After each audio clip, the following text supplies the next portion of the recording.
Good evening, ladies, gentlemen, and all variations thereof. Welcome It's a Monday. I'm streaming. I don't know why. I felt like it. It happens sometimes. Sometimes I just get an overwhelming urge to exist. Which is weird, because most of the time I feel like doing the opposite. Yeah, welcome everybody. We're doing some World of Madness stuff today. We're doing a little bit of stuff on the server. I got a little bored. And also I started work the other day. We finally started work on episode 31 of the World of Madness series. The YouTube side of things, anyway. It's taken a little while. It's taken a little while to get stuff into traction, as it were. But we are now at the point where it's pretty much finished, aside from one or two final bits and pieces. But today I want to talk about how I have been rendering my videos wrong for the past 10 years. Yeah. Found that out yesterday. That was a thing. That was a bit of knowledge that I acquired the other day. I've been rendering my videos wrong for the past 10 years. Or, well, close to 10 years anyway. 9 to 10 years. Before I was doing YouTube, that's for sure. Yeah. That was the thing. Iron golems everywhere. Hold on. Am I using the correct resource packs right now? Yes, I am. Okay. That's fine then. Just making sure. Yeah. So, you may be asking, Lucian, how have you been rendering your videos wrong for the past 10 years? Well.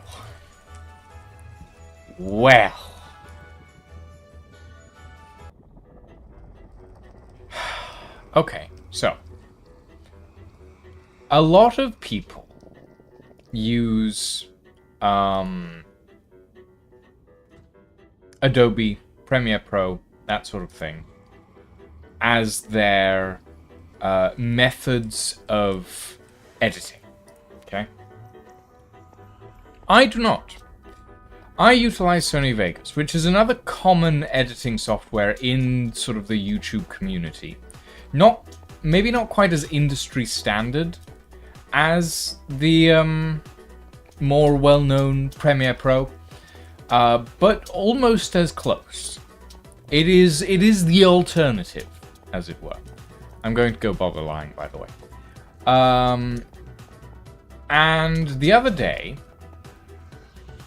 I found out that what I see in the preview in Sony Vegas and what is actually there, or what actually renders out. Hello! I'm here. Oh, there you are. I came to bother you. Sorry, I don't have my Allegedly you're talking, but I'm not hearing anything. Hang on.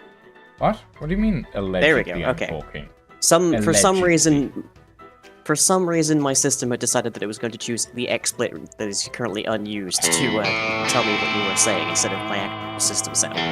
Interesting. Okay. What are you doing here? What's up? I'm here to bother you. Again? Yes. Also, I'm... Is there any particular reason you're here to bother? Yeah? You were saying? I think you were about to answer my I'm question. also here to talk to my chat about the fact that I've been rendering my videos wrong for the past 10 years. Oh no. Oh, what yes. What have you been doing? Okay, so... Okay, what editing software do you use? Like? Adobe Premiere. Yeah. I use Sony Vegas to start with. Oh, I remember that being popular in the Chaosville days. it's still relatively popular in that it's useful as a as a sort of intro to content creation and a generally useful tool. And it's the one that I'm most familiar with, and I always hated the layout of Premiere. So I always found it easier to work with, right? However, I recently found out that I have been misled by Sony Vegas. Oh? Because... Have you been outputting at like 640p or something? Oh, no. The resolution and everything, all of that's fine. It's the color space that has been the problem. Right. When things show up in the preview for Sony Vegas, they are essentially slightly brighter and have more color than when they are rendered. That mayhaps explains a thing or two across the content creator like space in general, I think. Yes. So there is a way to counter this for Sony Vegas, and that's to apply levels to your final product, basically. But Sony Vegas doesn't tell you this. It just renders. It just goes, yep, I'll render this, and it spits out a video file. And most of the time, that video file is just about the same as what you were seeing in the preview. Not quite the same, but just about the same. And you think to yourself, oh, well, it's just because it was a preview, and this looks, I guess, better anyway. But when you are using high contrast dark and light colors, as you do every single time, as you do when you are running through the deep dark, for example. That too, yep. Yeah. When you render out with Sony Vegas, it squishes the color, the RGB color escape of the video, and cuts off the edges, basically. So anything that's dark grey to black is now just black. And anything that's very light grey to white is now just white. So you've been posterizing your footage effectively. Yes, effectively. Now, most of the time, this doesn't make a difference, because most of the time you're not in really, really dark areas. So I've never really noticed. People don't tend to like being in them. Yeah, exactly.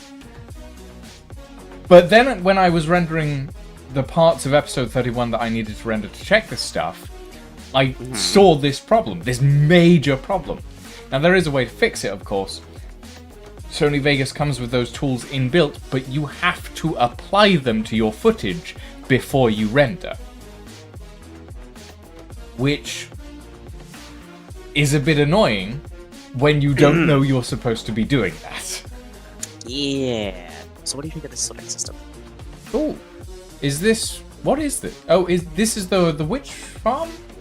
The combination slime and witch farm, yes. The combination slime and witch farm, yeah. Which it's I'm like trying to fix today. It's a little bit broken. What's the other one? The combination Taco Bell Burger King thing? I don't know. Yes. I don't know memes, lying. I don't know memes. I think it's Taco Bell and the combination Taco Bell and Burger King, or I don't know. That is an old meme by most standards. It is an old meme. Yeah. I get the feeling that I can probably guess what part of this you're going to be most curious about. Okay, so I'm seeing composters to keep the hoppers from lagging, right? Okay, yeah, that was what I thought you were going to find weird, actually, but yes. No. I mean, I've seen, like, furnaces used in the past, but composters does make sense. Yeah, because they don't have an... They're not really an accessible inventory, but they do have one inventory slot. Yeah. Whereas a furnace has at least two. Yeah. Potentially three. So. Technically three. Two inputs, one output. The output as well. Yeah. Yeah. So when hoppers have, like, when hoppers are placed in the world, they are constantly checking for item entities above them. The only time that they stop doing that is when there is a tile entity above them that has an inventory. But then they are checking every individual slot of that tile entity every single time. Thusly, composters only have one inventory slot, so they only ever need to check the one. Yeah, so they're quick and done, one and done. Yeah. Which significantly reduces lag than if I just left all of these composters, like, open air. Yeah. That makes said, sense. that said, this is probably still heavily overkill for a system of this size. I mean, This is the only thing happening here, and nonetheless, it is constantly, like, it's not very big. I wouldn't say it's overkill, I would say it's a safety precaution, in case in the future you add more builds to the area that have many hoppers.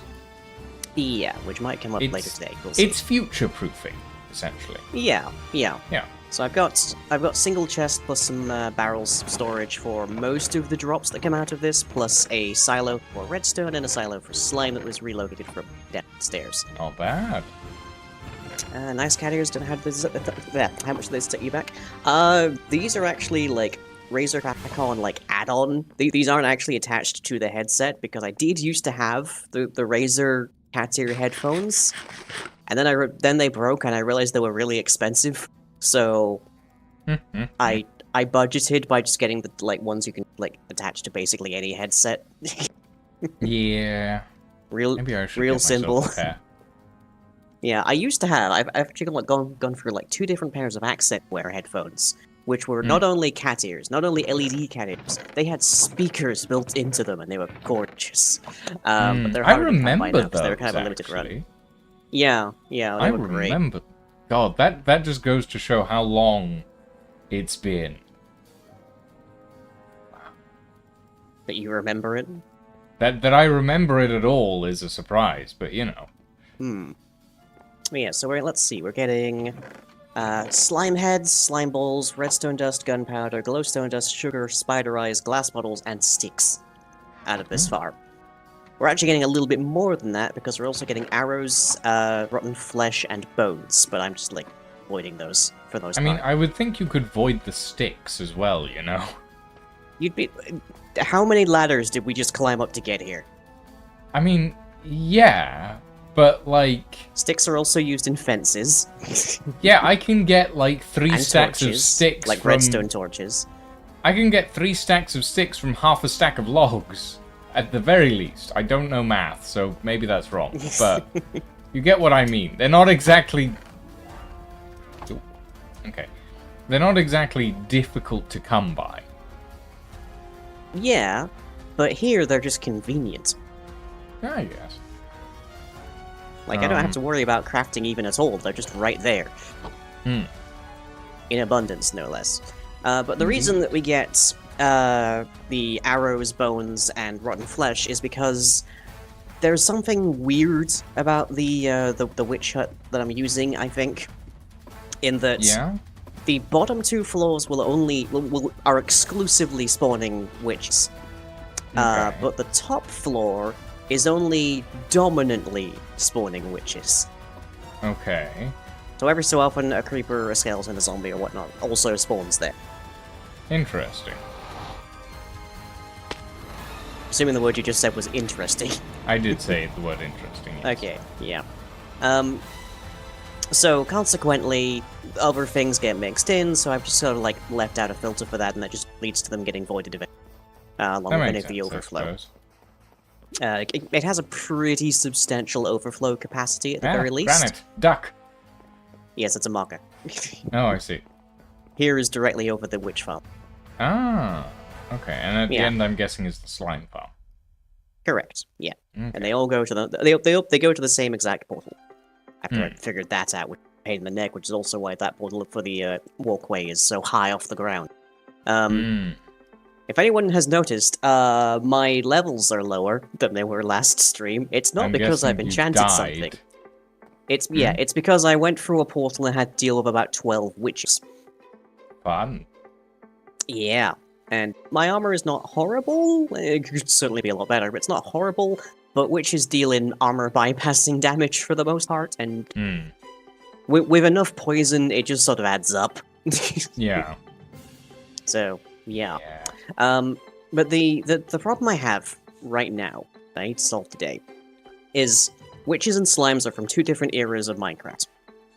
Slimes are complete and total idiots. They have mainly one purpose in life, which is to jump.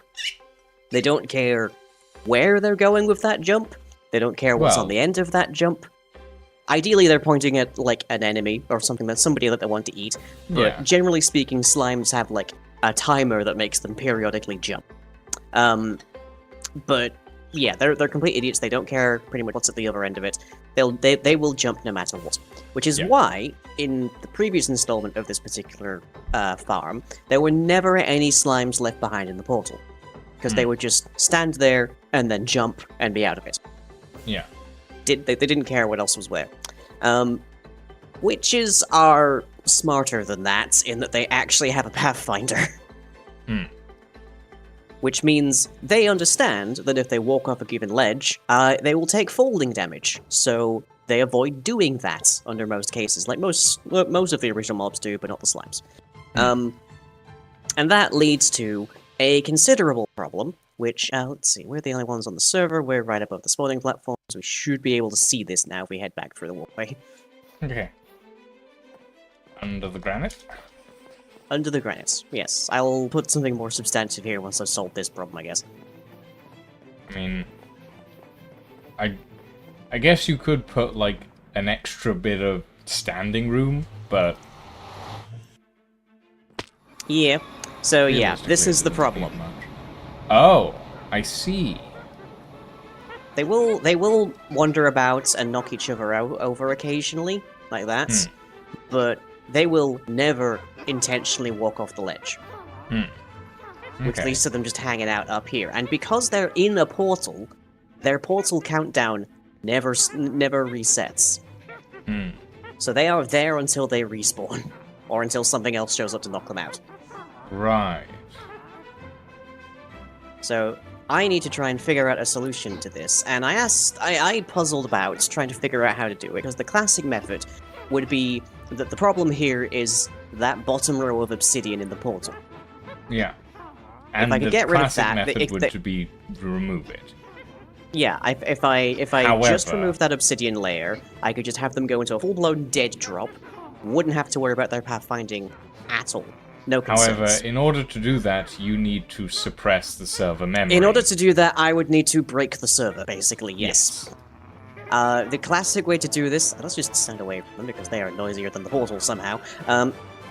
The classic way to do it is called portal slicing. It is done using a form of exploit called update suppression. Yes. And that involves basically having so many block updates happening at once that the server just stops tracking them. And ignores the fact that the portal has been broken. It allows you to violate the game state in a way that it normally wouldn't require by just giving it too much to think about. That, unfortunately, has been patched. Or, at the very least, has been patched in a way that makes it now grossly impractical for me to replicate. For 1.20? Yes. Yeah. Okay. The other solution, or the more modern solution after that was patched out, is called class cast exception. Okay. Which basically means dangerous. It's yeah. As a programmer, that scares me. I mean, basically, hearing the means... word exception in relation to Minecraft in general terrifies me. I've seen that so many times with mods. Oh yeah. Basically, that. Long and short of it is, that means using something similar, or like vastly more massive than update suppression was, to trick the server into thinking a shulker box or some other tile entity is a lectern. Okay. And then every time it tries to check that tile entity, it causes a class cast exception that makes the whole thing stop for a hot second, allowing you to violate the game state again. Right. Suffice it to say, all of the solutions are either horrifically massive, outdated, or would require me, the server admin, to break the server. Yeah. And all of which makes me know that it would be so much easier for me to just remove the obsidian, and then use the /fill command to replace the portal. Yes, but then that would be cheating. Which, yes, even I am willing to say that would be cheating. That violates my that violates my ethos that I will use my admin powers purely for convenience in the pursuit of content creation. That is So cheating. That is saving time chiefly. Technically but still cheating, but go ahead. Yeah, I'm listening. Yeah, I'm listening. There's a spectrum. Is there though, lying? There is a spectrum between me hopping into spectator mode for 5 seconds so I can see if I'm about to, like, go off in the complete wrong direction to dig into something, versus me just giving myself 2,000 diamonds. I mean, yes, I suppose. Yeah, that is But my there that is are my ways moral to argument do that here. without being as cheaty, you know. Yes, spending the time to mine it all. Or As long as I know where it is, anyways. Or getting a camera drone that doesn't go through blocks. Yeah. Like I But- have. Yeah. And anyways, I have ruled that breaking the portal, therefore, is beyond practical feasibility and certainly outside of legality in terms of my own ethics. Mm-hmm. So I need some new solution to try and get the witches out of the portal. And zombies, creepers, skeletons, that kind of thing, really easy to do. Because you just need to put the right mob or the right block on one side and they'll happily walk towards it like idiots. Like, creepers are afraid of cats, zombies will happily try to stomp on turtle eggs, that's a notorious one, so on and so forth. Witches have none of that. Yeah. They have no interactions with other mobs. If they, like, they kind of do if they're spawned from a raid, but that is it. So I can't just, like, have a mob or something nearby to just lure them out. Yeah. There was a suggestion I was given of using a snowman, but we're in hell, so they melt. Okay, quick question. Mm-hmm. Why don't you just use trapdoors? Partially because that would still be relying on their pathfinding. They would still need to wander into the area that they think erroneously they stand on before they will drop. Well, yes. But And if there's partially trapdoors, because- Yeah, the next Then- problem is that because this is a free wide drop to accommodate the large scale of slimes, it's actually too far for that to work. Oh. If it was 2 blocks wide, no problem. But because it's free, there's nothing I can do about that middle step that won't that will cause them to fall down, but then will stop the slimes. Yeah, okay. So, somebody on Reddit had a frankly utterly absurd and comically ludicrous solution Uh-huh. that I'm going to try today, which is that I'm going to fill the portal with boats with chicks in them. Ooh. Okay. That... Because what happens is, because the chickens are in the boat, and because the boat has a passenger, it doesn't go through the portal. But it's still an entity with its own bounding box and collision. So when the Okay. witches spawn in from being teleported from the overworld, they collide with the boat and the chicken, and they get knocked out of the portal. Okay. How are you going to keep the boat from getting knocked out of the portal?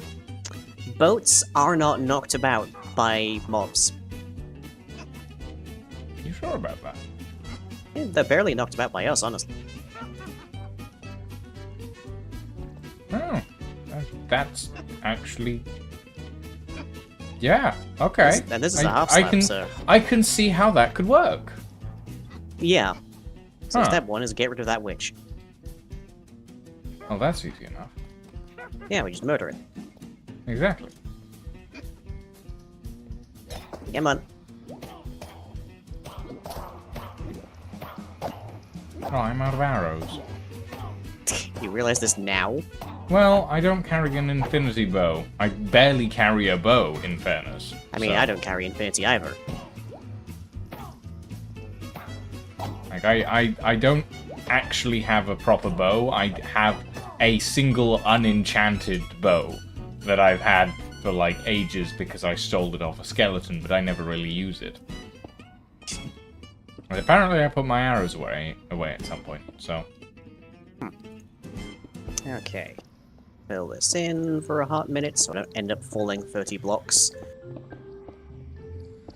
Admittedly won't kill me, but, you know, it'll be unpleasant. Where are you getting the chickens from? Eggs.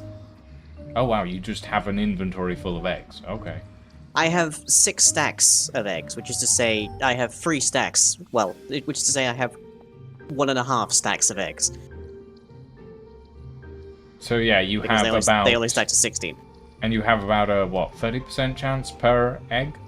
I think? Yeah. Or is it a 1 in 8 chance? I don't quite remember. Hell if I remember. Let me have a look here. I know This is not an aspect that I am frequently, like, tasked with remembering.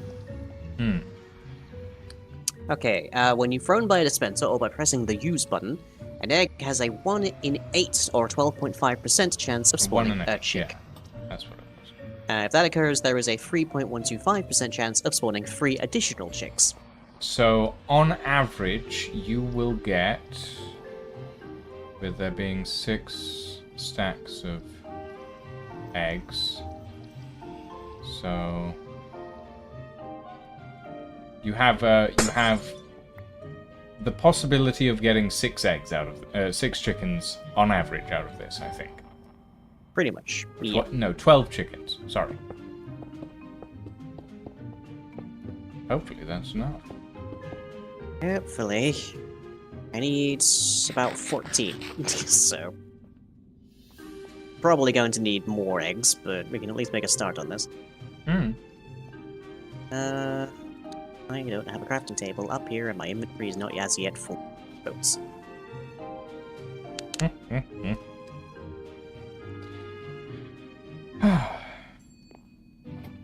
But yes, today I was talking to chat about...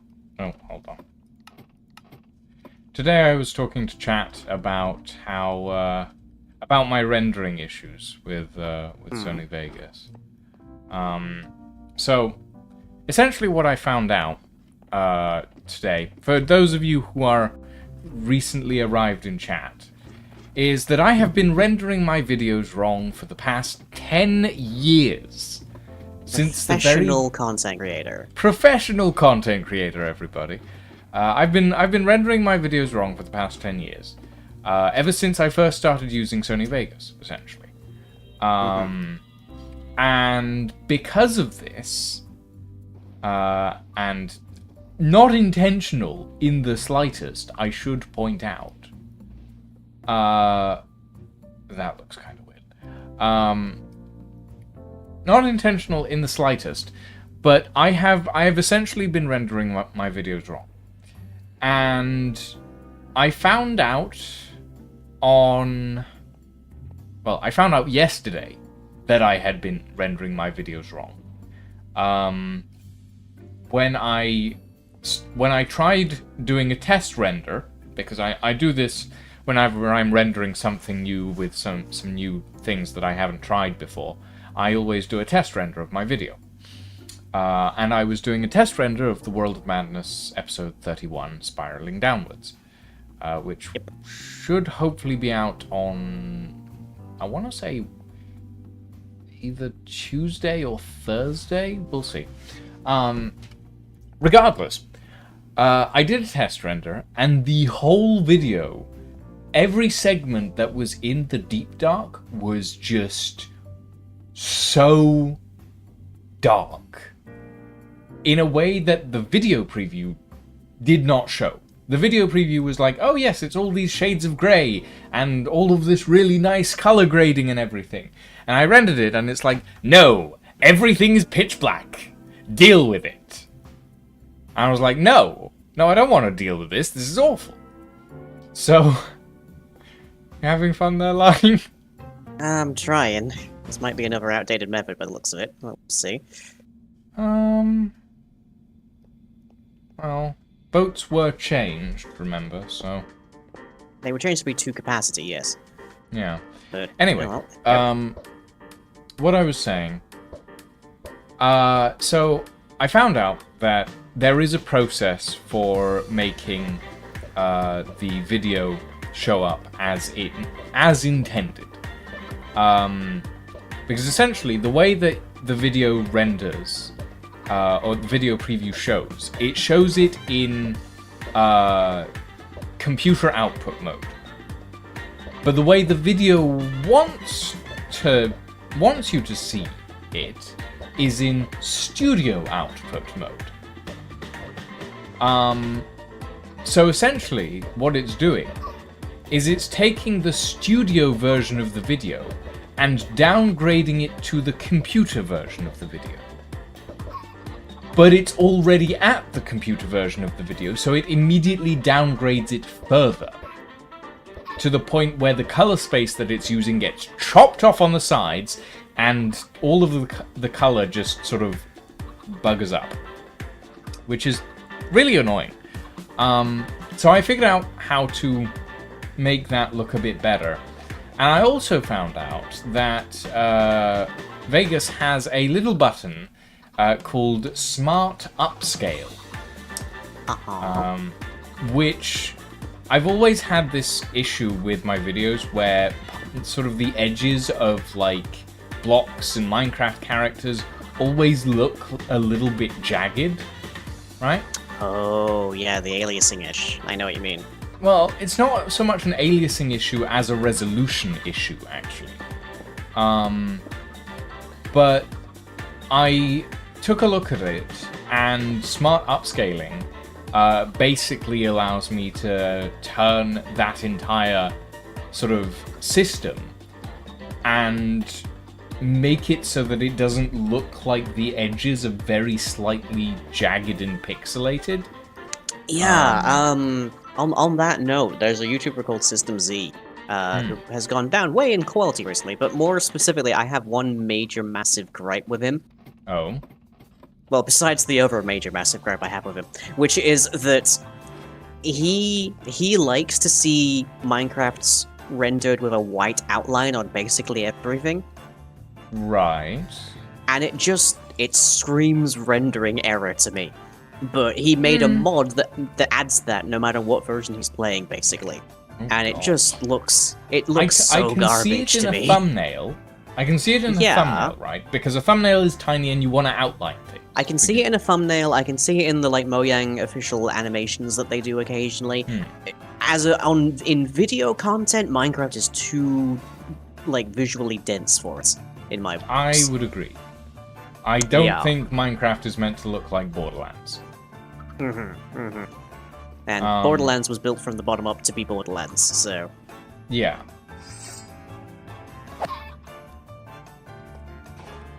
But yeah. Okay. Pulls back in position. Chickens are primed. Alright. Like the portal, I guess. Yeah, portal's lit. Now we get to see if this actually works. Alright, yeah. We come back and there's a boat down below that we know things went wrong. Actually, I can stay on this side of the portal to see if it works while you go through, because we can still chat through voice chat. True. You might be loading, like, spawns below you. So it might be better if you wait up at the walkway. Yeah, I'll wait up at the top of the ladder. But yeah. So essentially I found the option called Smart Upscaling, I found the levels option, all of this stuff. I also found out that there is a way to apply a single effect. Oh, which is coming through. Which is not getting knocked off. Are they on top of the boats? Yes. Thought as much. Okay, I need another layer of chicken boats. Well, they are getting knocked off, but it seems like the witches are it seems like the boats are a little too close to one side, so the witches can kind of sit on the ledge on one specific point. Boats have a larger hitbox than that, I think.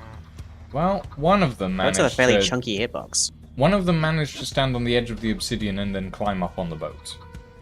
That seemed... It's that one boat that's kind of sticking out at an angle. The one that it's standing on right now. Oh, and now they are actually just teleporting on the...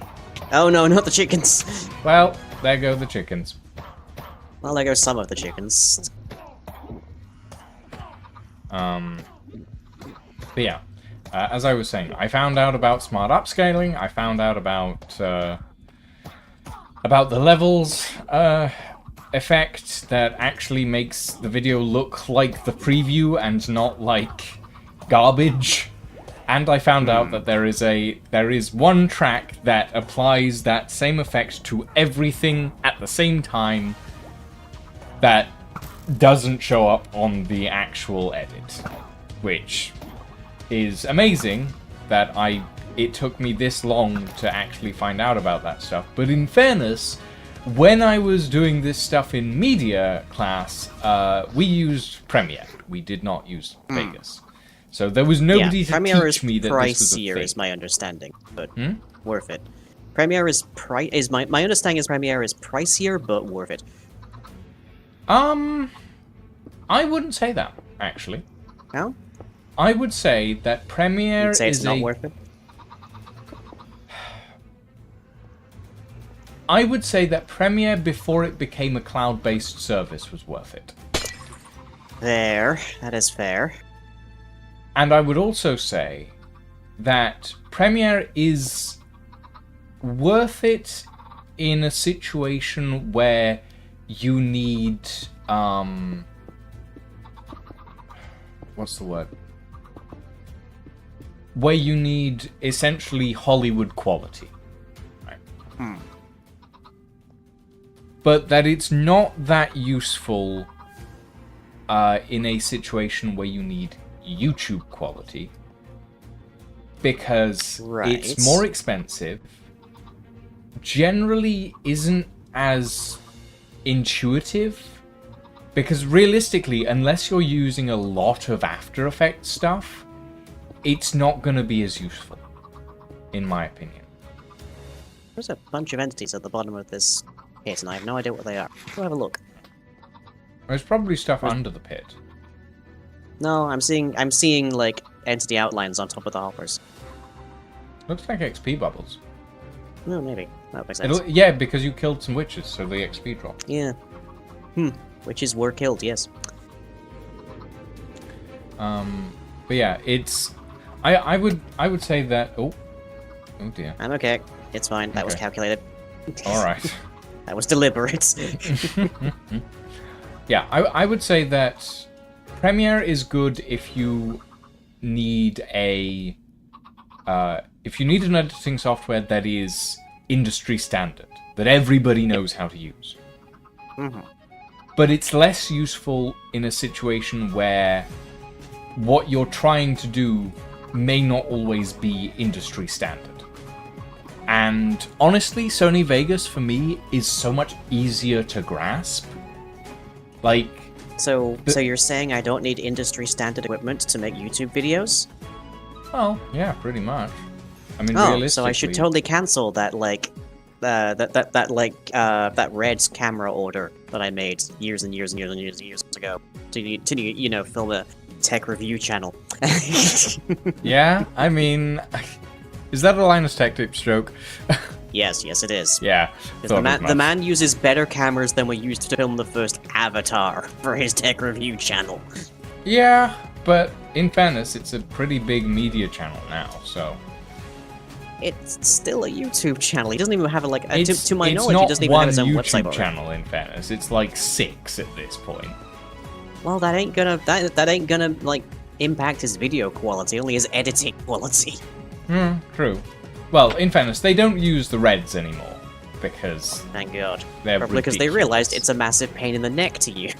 Yeah, you're just making a weekly YouTube video. I mean, all right, I came down you've still got the slow-mo guys who use the phantom cameras.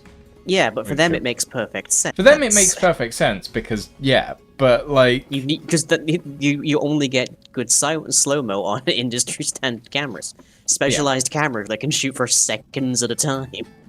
At the end of the day, I would say that the Premiere is good as an industry standard, but is useless in the long run for a small content creator, because realistically, you will always pay more than you make out of it as a small content creator. If you're a large content creator and you have a team to work with, yes, I would say it's a decent investment. But honestly, I prefer Vegas just because it's so much easier as a small content creator to work with. And it doesn't need as much investment in the long run. It's easier to work with to start with, and it's generally speaking just more intuitive, honestly, than sort of the general general industry standard. And like the industry, I'm gonna get 8 chickens out of these 16 eggs. I don't think I'm gonna make this. Fingers I say it and crossed. I instantly spawn a chicken. Okay. Yeah, as Farrell's saying in chat, Premiere used to be good, then they started charging an arm and a leg for it every other month, and changing features all the time. Yeah. Like, that, one of the things that I will say about Sony Vegas is, yes, they do have a subscription model, but also they have a button that says purchase permanent license. Which... Yep. And it's just one piece of software. Yes, the software gets upgraded and renewed every 2 years or so, but they always put out noticeable upgrades to the software. I'm still using Sony Vegas 15, and they're on 21 at this point. So Yeah, you know, that's what I'm on. Because I actually pay the subscription because I also use After Effects and other things, so it's worth it. you're on, wait, what are you on? I think I'm on 21. It's been a hot minute since I checked exactly. You're on Sony Vegas 21. Oh, not Sony Vegas. No. Yeah, Premiere. exactly. That's what I was saying. Premiere's what I'm I'm talking on about. Sony Vegas 15, and like Sony Vegas is all the way up to 21 on the software numbers at this point. That's what I'm saying. And like realistically, yes, there are loads of improvements with 21, but 15 works just as well as it did like 10 years ago, and well, no, like 9 years ago, which was when it came out, I think. But like, at the end of the day, Sony Vegas is,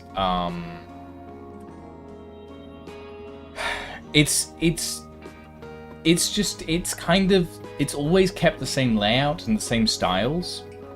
And So it's just what you're used to? yeah, it's just what I'm used to. And realistically, it's a lot of people, especially like a lot of neurodivergent people, have said that its layout is easier to understand than that of Premiere right off the bat. And I agree. Yeah, I could believe that. So yeah. Alright, I need more eggs, so we're going to hell, I'm afraid. We're Which is different going from to this hell for eggs. I Yep. see. Like, you were just talking about video quality, we're about to go to hell for audio quality. Oh wow, okay. But yeah, the other thing is, like, with Sony Vegas 21 as well, they've been updating it to the point where they actually have an inbuilt After Effects style suite in it. Oh, nice. So instead of like having 2 separate programs for the whole thing, it's actually just kind of one. It's not as like heavy as the After Effects suite. It's still designed for a more sort of light workload, but it's not like as it was with Sony Vegas 15, where there is no After Effects component to Vegas. Which is why I still use like random green screen clips that are taken off of YouTube and stuff like that. Oh. Which, you know, some of them work really well and some of them work awfully. Okay. Take a few steps towards that lava. Wow. It's really not Yep. that noisy. It's pretty noisy. Maybe that's because I have my It's- mob it's sound quieter- set to 50%. Yeah, that would probably be it. It's a bit quieter since I redid the redstone a bit. Because Psy's design, to their credit, was extremely efficient. It was just stone here and then 2 observers facing each other, which meant it was triggering both of the dispensers. But it was constantly triggering. Absolutely constant, yes. Utter hell on the audio. And to be fair, there's like 48 chickens here, so it's still pretty bad. But So, where do you get the eggs? easy, just turn off the dispensers by lifting these target books. Okay, but these... Oh. But these dispensers are empty, is my point. Yes, but because there's 48 chickens, we should see eggs pretty quickly. There's already one right there. In the dispenser you just looked at. One egg. Yeah. Yep. This is gonna take a while, isn't it? It is, yes. We're gonna be stood here a bit. Well, fair enough. But yeah, it's... I do wish that Adobe hadn't gone, like, subscription. Right. Yeah, that would be nice. But when you are the industry standard, that basically means if you charge a subscription, you are bleeding the entire industry for a lot of money. So Yep. and they would kind of, in the same way that I can't necessarily begrudge a VPN service for stealing your data, they would kind of be idiots not to. Yeah, but also, And isn't I that would kind say of it's a good against thing. the privacy policy of a VPN service? Well, tell it to Nord. But yeah, like I won't say it's a good thing for them to be doing, but it is so much money just being left on the table. Yes. So, I and we do live in get late-stage that. capitalism. You gotta make a buck. Yeah, I do get that, but also, like, they could, I don't know, let us at least still have the permanent license, like, as an option, like Vegas does. Or at the very least, let you keep older versions and just stop updating them Yeah, if you don't have the exactly, subscription. like Vegas does. Like, as I said, I still have my license for Sony Vegas 15. I've been using it for nigh on 6 years now. Before that, I used to use a pirated copy of 14 and 13. But it was easy enough to get. And then I got my current one through Humble Bundle. I got it for like 15 quid. Identity scrubbing services that will in turn need to know all that private information so they know what needs to be scrubbed everywhere else, making your data more valuable to them. Yeah. Yeah. But yeah, I got my copy of Sony Vegas 15 maybe about 5 years ago at this point through Humble Bundle. It was 15 quid plus a bunch of like other tech software, video editing and audio editing software.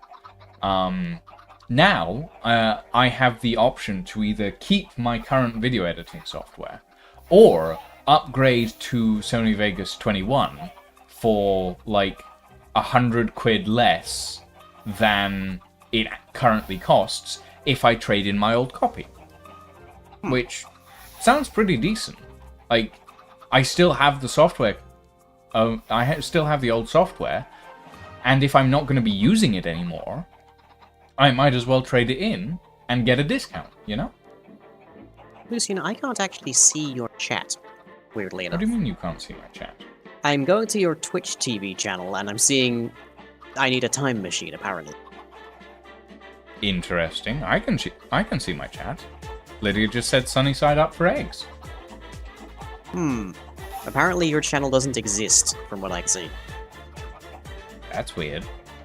Are you streaming on YouTube right now? I'm streaming on both, yeah. I'm multi-streaming. Interesting. Yeah, your channel just doesn't exist. Which is weird because it's also in my sidebar as live. Yeah, okay, so Twitch has been having some weird stuff. Yeah, there's no underscores now. Yeah, there's no underscores. Yeah, Huh. the underscores have vanished. Was that a They've thing gone. you did? Oh, yes. I removed, like, look at my name in game. Yeah, I guess that's... You are nothing if not consistent. Okay, well that explains why yeah. I've not been able to see your stream and or chat for weeks. It's literally been, like, 5 days. Less. Well, Less it's been than a fair 5 few days. times I've checked that, it's just been gone. Anyways. Yeah. But yeah, You like MC without white lines? Yeah, you and me both, Lydia. I know you said that like 15 minutes ago, but I'm only seeing that in chat now. But yeah, it's I was I was looking at all my YouTube and Twitch stuff, and I was like, it was inconsistent because it was like some of this has spaces and some of this has underscores, and none of it really fits together. And I was like, well, what if I just remove the underscores, and then we've got spaces and just the full word sort of thing in the Littlewood style, as it were. Never mind. Okay. Just like no more underscores, basically, is what it's come down to. I'll either have the full spaces and dot on the V, or just no spaces and dot. Like, instead of like having to some games going, oh yes, we let you have spaces and alphanumeric characters and all of this stuff, and some games going, no, you are not allowed spaces, you are not allowed underscores, you are not allowed dots, you are only allowed letters and numbers, and we won't even let you capitalize. And I'm like, at least give me my capital letters. You know? Yeah. Now just leaving a note for Sai. I just checked what the game rule was set to. I mean, yeah. Well, I've got nearly a stack of eggs so far.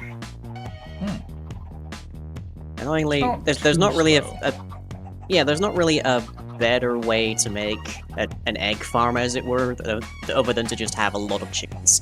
So yeah, I mean, you're beholden to their time. Like, the best way to make an egg farm is realistically to have a 2x2 cell with hoppers and just millions of chickens. Just wait, basically. Yeah. Let's see. Every adult chicken lays an egg item every 5 to 10 minutes. So here it's going to be in the region of about 48 every 5 to 10 minutes, logically. Which, it's not the worst. You just gotta tolerate being next to all the chickens, really.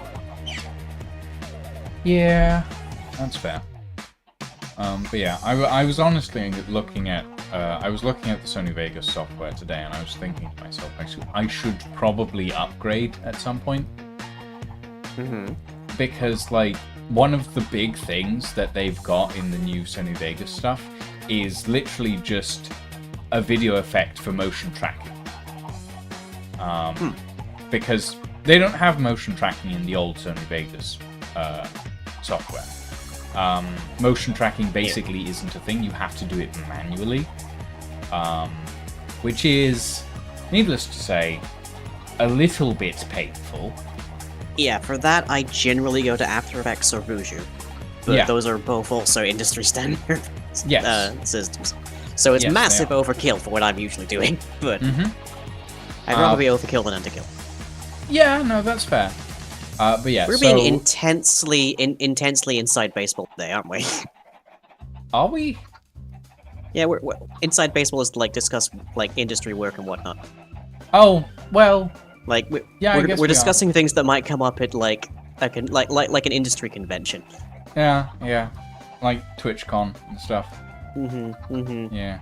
Yeah, so what bitrate are you running, and are you doing that through OBS or XSplit and all sorts? It's like OBS. I feel like we're either alienating our audience or we are lulling them to sleep. So I mean, isn't that what we usually do? Yeah, I guess fair. Oh boy. But yeah, I have been thinking about upgrading my editing software because having motion tracking would be very useful. And I will say, Vuju is very expensive, so I would recommend avoiding that if you can. Well, as I said, Sony Vegas 21 is it's got motion tracking, unlike Sony Vegas 15. So it's a lot of things have been added in that are like really useful, and technically have been in like the industry standard stuff for a few years now. But the latest version of the motion tracking for Sony Vegas has been in since 19. So it's been in less time than it's been in After Effects, but Sony Vegas isn't a dedicated, like, post-production sort of system. It's a full-on editing suite. Yeah. So it's different use cases. And being able to have motion tracking inside the, like, distinct editing suite is, in my opinion, much more useful, I guess? I don't know. Maybe that's just me. I'm dialing the chickens down to 5% before they drive around the bend. I have chicken set to 50% and my master volume set to 75%, so... Yeah, my master volume's usually like 35. But yeah. Okay, I've got two... I mean, in fairness, if we wanted to get away from eggs. The chickens, we could just stand over here. Yeah, I've got 34 eggs, which is equivalent to about 8 times 4? Yeah, so that's about... Assuming that the probability of chicken hatching is... Yeah, that it should equal about 4 chickens. Okay. I need, like, 6, so... I'm getting there, well, I'm getting there. One day, perhaps, you will get chickens. More so than you already have, anyway. Well, you know me, I love the chicks. I honestly can't... I can only half tell whether that was sarcasm or not. Like, the way you said that in such a deadpan tone was like... I can't really tell. I mean, I grew up with, like, Johnny Bravo on TV, so I honestly... referring to, like, women... Yeah, that's Elvis, you dick. Well, but, yes, but, like, Johnny Bravo was basically based on Elvis in some ways. Yeah, he was based on a certain kind of machismo. Yeah. Yeah, but referring to women as chicks feels so, like, 1940s to me. Or something like that. Like, it feels grossly outdated. I don't know what they're called by... I don't know what they're called. I don't know what they're called these days. You know, like women are a strange alien creature from... Yes, women are strange alien creatures from Venus. We all know this. Oh, God. Well, I'm from a binary star system, see, so who knows? Well, actually, no, I'm from a non-binary star system. I'm from a non-binary star system. I don't know what you're on about. Let's see, so, hang on. Women are from Venus, men are from Mars. Where do non-binary people come from in this weird, like, system? We come from Jupiter. Jupiter? Why specifically Jupiter? Big ball of gas? You're saying we have gastrointestinal problems? No, or that we're full of hot air? We could say we come from Pluto. Like, because... it's not really considered a planet anymore, but it used to be. And non-binary people used to be considered people, and nowadays people don't consider us as people, they just consider us as insane. But, you know. Yeah. I see, if I was going to make the argument for Jupiter, I would say it's because it has its own system of orbiting moons, which is symbolic of the many ways one can be non-binary. But... yeah, but you could also say that we come from If you want to say it's because we're full of hot air and considered insane, then sure. I mean, that, as I said, that's why I'd say we'd be from Pluto, because, like, once considered a planet, once considered a gender, not considered a gender anymore, etc., etc. I'm trying to remember. Pluto is named for Hades in mythology. Was Jupiter... Jupiter was either Zeus or Kronos, and I can't remember which one. I think Jupiter is Zeus, because Jupiter is... Admittedly, the primary way that I remember which is which is remembering a very specific episode of the Hercules animated series. Fair enough. Because there was an episode where, like, Icarus, who's like his, like, best bud, like goes to Rome, and then the Greek gods show up in the sky at the end for some reason, and he's just like, okay, so you can be Ares, you can be Mars, you can be Venus, and so on and so forth. And that's the only reason I remember any of them. I mean, the only reason I remember, like, Roman gods specifically, not Greek gods. Greek gods I mainly remembered because of Percy Jackson. Okay. Which, the book series, I should point out, not the TV show and films, which were disasters. Book series were relatively alright. But no, the reason I remember Roman gods is because of Asterix and Obelix. Oh, that's fair. Yeah. I remember Asterix and Obelix for Asterix and Obelix, but... Well, yeah. Admittedly, But, they were like- much harder to get in a language I spoke as a kid, so... Well, I got them in Portugal. So I got them in Portuguese. Because that's where I lived at the time. But it was like... I never actually read the comics. Because I was like 11 when I first read the books, right? So I didn't actually read the books. I just looked at the pages and interpreted from there.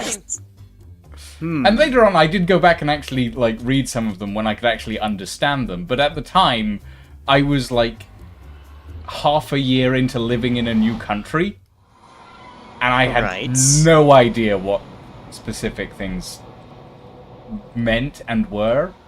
So, yeah, that was fun.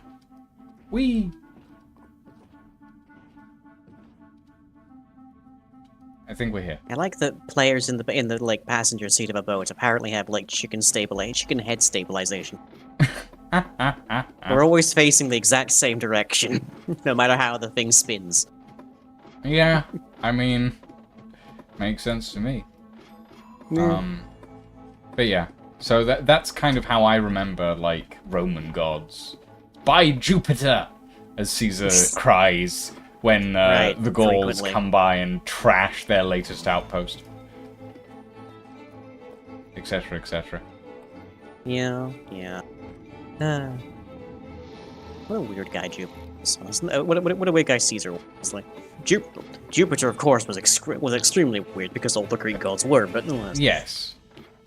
I mean, I do love that nowadays we're seeing some very interesting modern interpretations of like Hades and Persephone and stuff. So it's interesting to me that we're seeing so many like, because we had like Hades as like an entire series, and that, well, not series, as like a whole game, and that was fantastic. But in fairness, it was made by Supergiant, and Supergiant have a reputation for making some incredibly cool things. Oh yeah. Yeah. Is this set of boats going to be stable? I hope so. It should. And if I'm remove just the looking stone, at it them, should and drop they're at onto all them. odd angles. So They're all at odd angles, but their bounding box is still aligned. oh, he just kind of turns. Okay, never mind then. Yeah. Like Rude. I feel like I've had this discussion on my programming streams that Minecraft is very limited in a lot of ways. So bounding boxes are in a fixed orientation. Okay, I've got 32 eggs and I need 2 more chickens. You can do it, Lion. That's gonna have jinxed you. 1.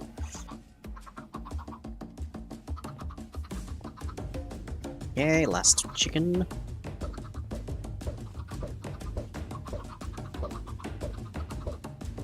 Nope, we're into the next sack. Trending down. Yeah. There we go. 6 eggs left. Enough for a pair of omelets. A pair of omelets.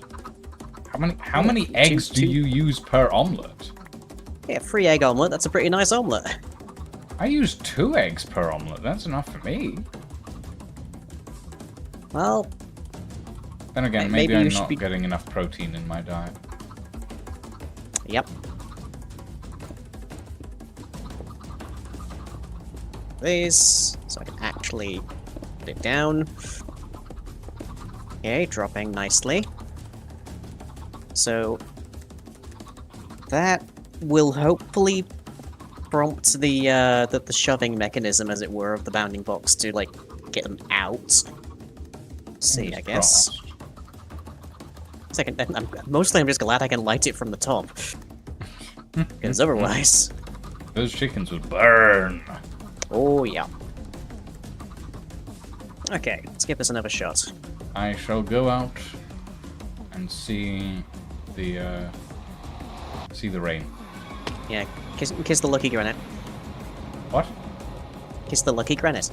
It's like a Blarney stone, but for witches. Uh-huh.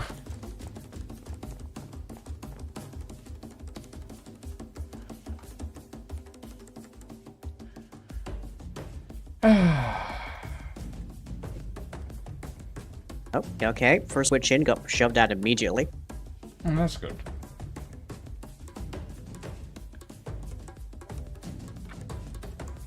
Just gotta wait and see what the aggregate is.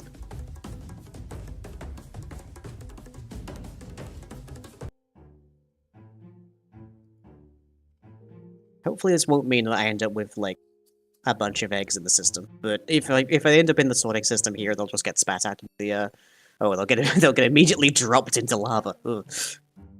Unfortunate. That's not the worst thing to happen to an egg, honestly. Yep. It could get put in a chicken battery farm, like you have back at home. Yes. Because that's literally what it is. You are battery farming those chickens. It wasn't my idea. It certainly wasn't my design. And Minecraft has something of a history of, Minecraft has something of a history of unfortunately unethical gameplay decisions, shall we say.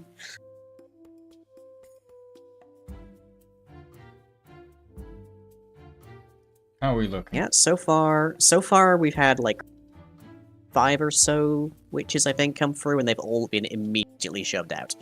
Oh, good. And the boats have not moved an iota. Well, it seems to be working then. Yeah, I think we got it. Wonderful.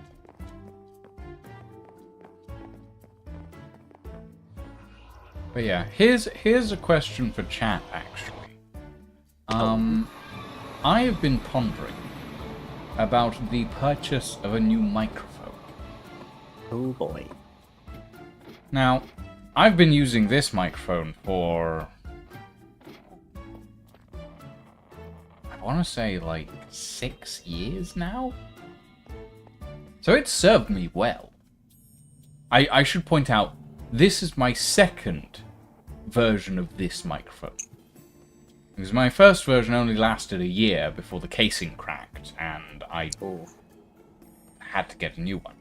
But before then, the first one was really good. So I just picked up the same one because it was really cheap and really good. Where have you gone? I'm currently at the spawning position of the witches. Oh, I see. We must have passed each other in the portal. Presumably. Because I came back to the farm. But yes. So I have been thinking about getting a new microphone because this one, as good as it is also... Okay. For those of you who don't know what my microphone is, it is called a Samson Go. It is about... I've never heard of that model. Samson is actually a relatively decent, like, microphone audio, like, tech brand. But it's very small. They've certainly got history. Like, it's very small. Like, not many people know about them. So, I picked up a Samson Go. I guess they're cheaply just, like, thought of as, like a telecommunications company. Kind of, I guess. But to have decent telecommunications equipment, you need good microphones, so... Yeah, I guess. But I picked up the Samson Go for like 30 quid, right? Off of Amazon one day because I was like, I need a new microphone. The internal microphone in my laptop is not doing it, right? And So I picked up a new microphone, which was this tiny little Samsung Go thing. It is the size of half my palm. That's how small it is. It is a tiny, tiny little condenser microphone. And it's really good. It's really, really good. But also, it's not as good as it could be, you know? It's like, the audio quality is fine, in quotation marks. In that, yeah, it's fine, but it's not great. It's not amazing, and it could be better. So, I've been thinking, maybe I should upgrade. Maybe I should get a new one. How is there cobblestone in here? Because I don't have silk touch on my pickaxe. Oh, nice. Yeah. But yeah, I've been looking at different microphones, and I've come to the conclusion that before I get a microphone, I need to make a decision on input technology. Yes. Which my current microphone is a USB condenser mic. So I need to make a decision as to whether I want to get another USB microphone, or whether I want to get an XLR microphone with a mixer. Which is what I've got. Yes. Well, actually, strictly speaking, I have an XLR microphone with a converter rather than a mixer, because mixers are even more expensive. Mixers are ridiculously expensive, but I happen to have a little bit of disposable income at the moment, which means I can afford to make these investments. Has to be nice. Well, yeah, you know, it's not going to last. It never does. No, no. But so I've been thinking, well, maybe I take a look at some new microphones, and I've been taking a look at some new microphones, and I've been looking at them and going, oh, that's expensive, and oh, that's expensive, and oh, that's more expensive. So at the end of the day, the question comes down to: do I want a USB microphone, which is likely to be cheaper, But maybe also lower quality, slightly worse quality? Now, realistically, the microphone I've been using for the past 6 years has been a USB microphone, and it's held up remarkably well, honestly. It really has. And it's also worth noting that the microphone you're currently hearing me through is just the headset mic. And it's not abysmal quality. It's not the quality I give to my stream, but it's... it's not the best quality, but it's nowhere near I've been at this for like... I've been at this for like close to 15 years, so, you know, I have high standards. Well, I wouldn't go so far as to say high. Higher standards than higher standards than this headset mic. But also, yes, you're right. I am talking to you currently. Wow! You walked into that I one. did walk into that one. No, that's fair, that's fair.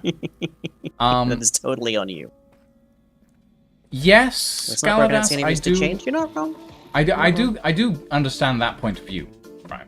Like, yes, it's not broken. Why should I switch out for a different microphone? What's the point? But I also know that the audio quality that I have is not as good as the audio quality that I could have to make the viewing experience better. You may want to back up for a hot second. Oh god, is that going to explode? Oh yes, I just want to do a little bit of sorting. Oh boy. Oh yeah. So it's like it's trying to figure out whether it's worth it to upgrade, knowing that I am going to keep doing this as my job for maybe the next 10 to 15 years at the very least. I mean, lying's proof that does happen.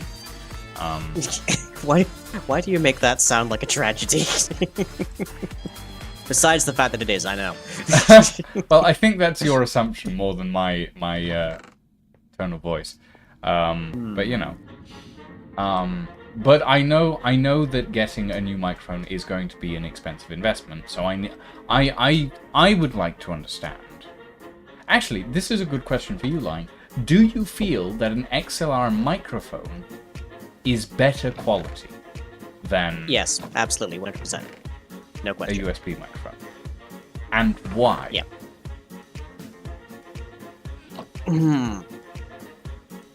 We can't hear your operatic voice, but it works.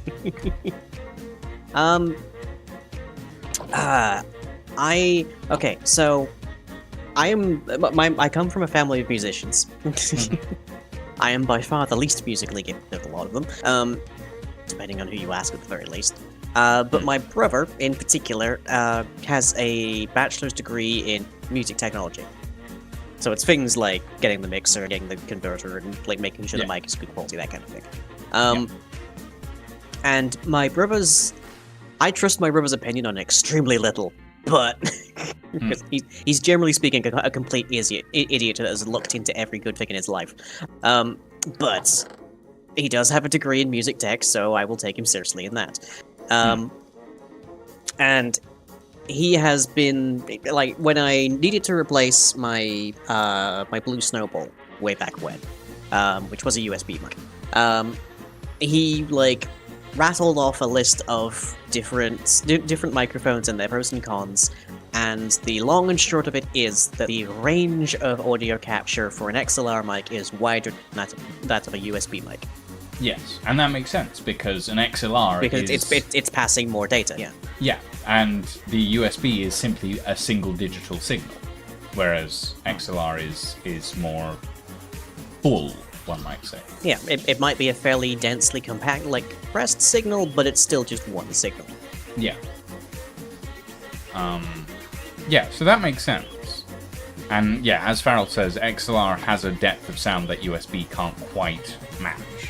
And yeah, that's fair. That is very fair. So at the end of the day, if I'm getting, which I'm probably, like, this isn't. If you're after high quality audio, you probably go to XLR. But the question is, do you actually need the high quality audio? Yes. Now, personally, I feel like the answer is yes. And I feel like it's nice to have aspirations, personally. Well, yeah. Well, I feel like if I'm going to be stuck doing this for the rest of my life, because God knows I can't afford to retire at any point, I might as well be doing it well. Yeah, exactly. But also, it's like, I feel like yes, the answer is yes to do I need high quality audio? Because one of the things that a lot of people say, and I still don't understand why, but a lot of people say they like hearing my voice. That my voice is one of the things that makes my channel interesting, right? So I can obviously that would mean that, like, what's better to help the channel grow than to make that voice more easily listenable to, more depth of quality, essentially. I'm kind of curious now what it would be like to do a live stream, but through like a 1950s radio mic. Ooh.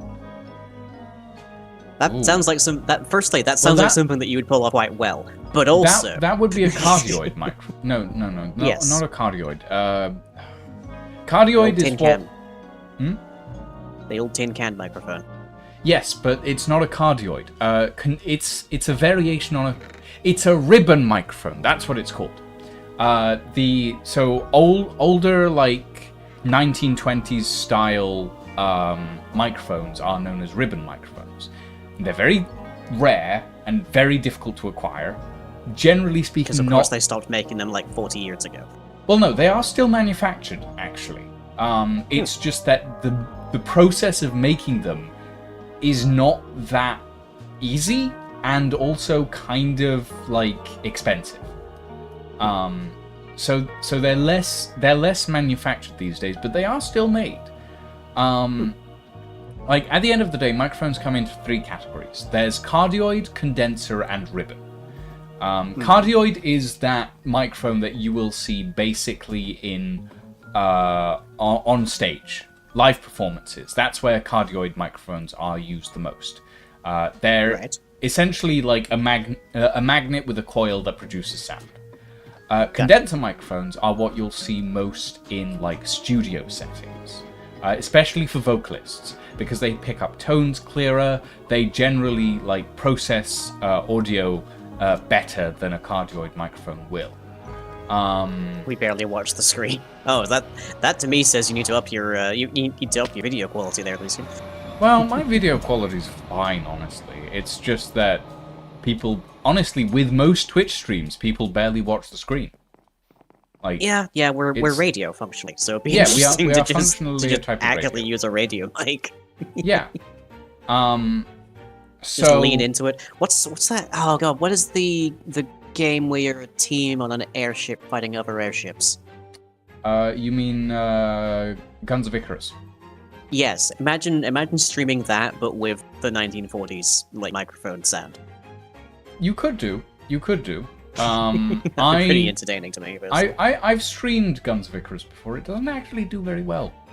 But it's because it's an old game. It's really old there's at this that. point. Yeah. Admittedly, if you have a mixer, it's relatively easy to replicate a lot of that sound. You pretty much just run a low pass and a high pass and you're done. Because the main thing that's changed in microphones over the years is just their range, so you just clamp that basically.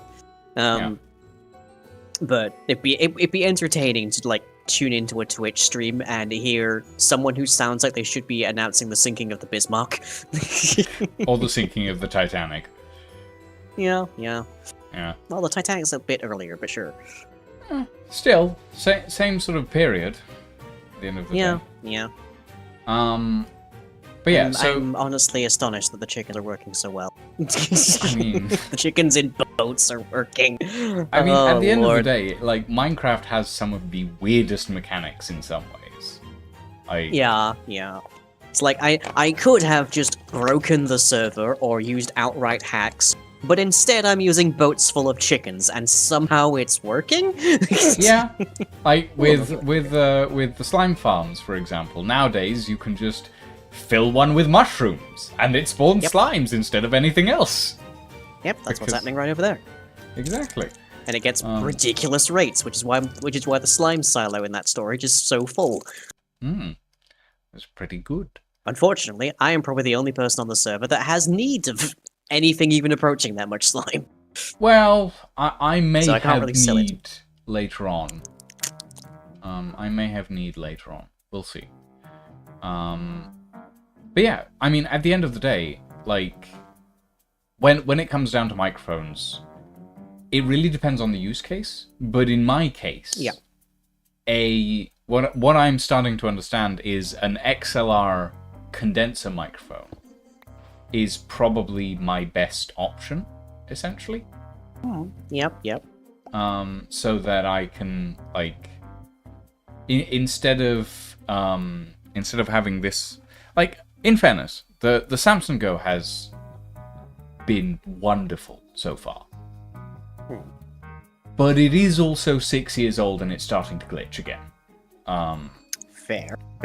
Or rather, this one's about 5 years old, because I had one for a year, but the casing broke, and that wasn't great, because that kind of ruined the whole microphone, which not great. But essentially, like, this one's it's not glitching terribly, but there are days where it just kind of doesn't have the same audio quality that it used to.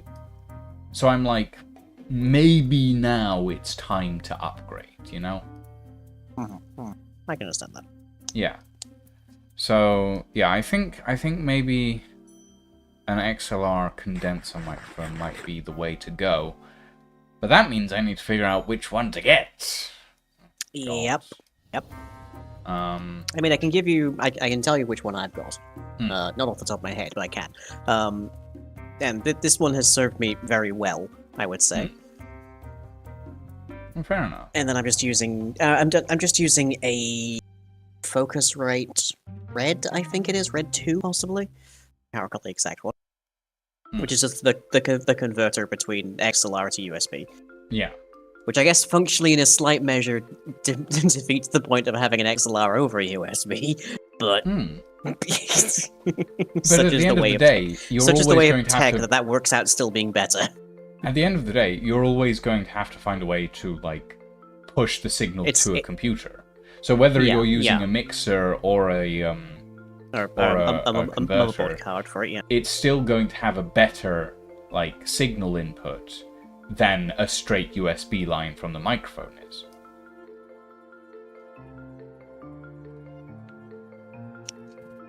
Anywho, Minecraft. Sorry, I've been derailing everything with so my technical much, yeah. talk. Mm-hmm. And that's how it is. That's how it is. Yeah, I know. That's what being in your presence is like.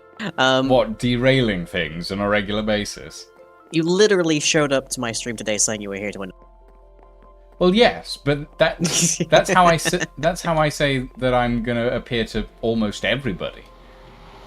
Like I arrive in CJ streams and I say I'm here to bother you. Yeah, now that I've got the witches fixed, that makes this farm dramatically more efficient.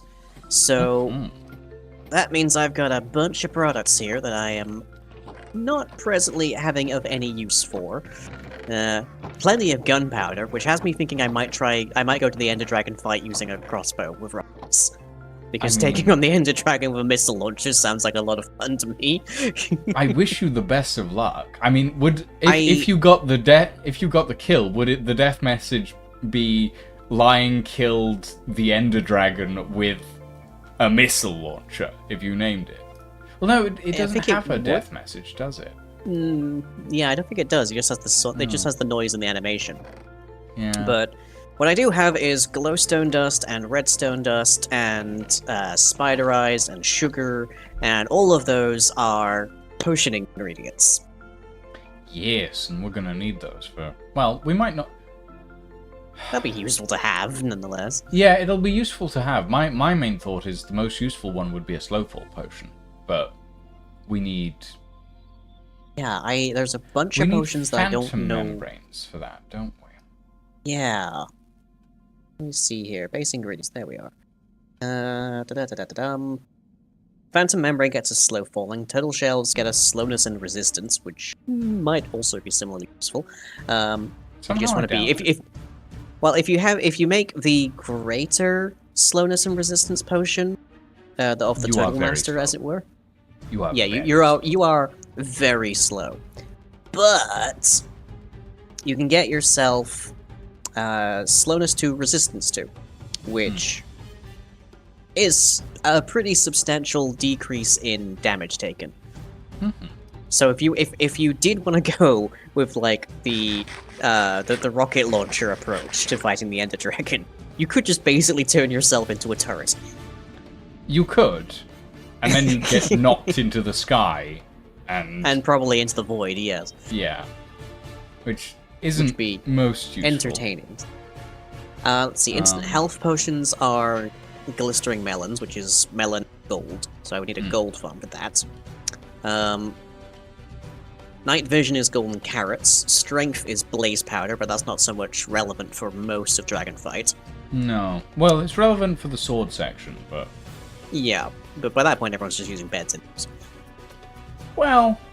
What is probably quite valuable is gonna be the sugar, because that's used for speed potions. And if there's one thing that's really advantageous when you're fighting the Ender Dragon, it's getting fighting the heck Ender out Dragon of the way. on speed. Yeah. Well, I guess, yes. And especially since I have glowstone dust right next to it, I can make speed too. Electric Boogaloo. Where Keanu Reeves reprised his role, if memory serves. I also have the capacity to like corrupt these because I have spider eyes, so I can just corrupt. I can make those into what are they called? Something else? Potions? No, fermented spider eyes, because I'm getting spider eyes and sugar from this. Potions. No, just corrupted potions. So speed into slowness and. Oh. Keep in mind I can bring a beacon to the end. I wouldn't advise it, Farrell. I mean, because if the Ender Dragon touches that, it is gone. It's gone. Not broken, yeah. just gone. Just, yeah. Probably not a good idea. It's not worth it. It'll be fine. Yeah, I doubt that. But sure. Yeah, absolutely. It's gonna get destroyed. So yeah, I can corrupt potions quite well. I just need some kind of source for brown mushrooms to make fermented spider eyes.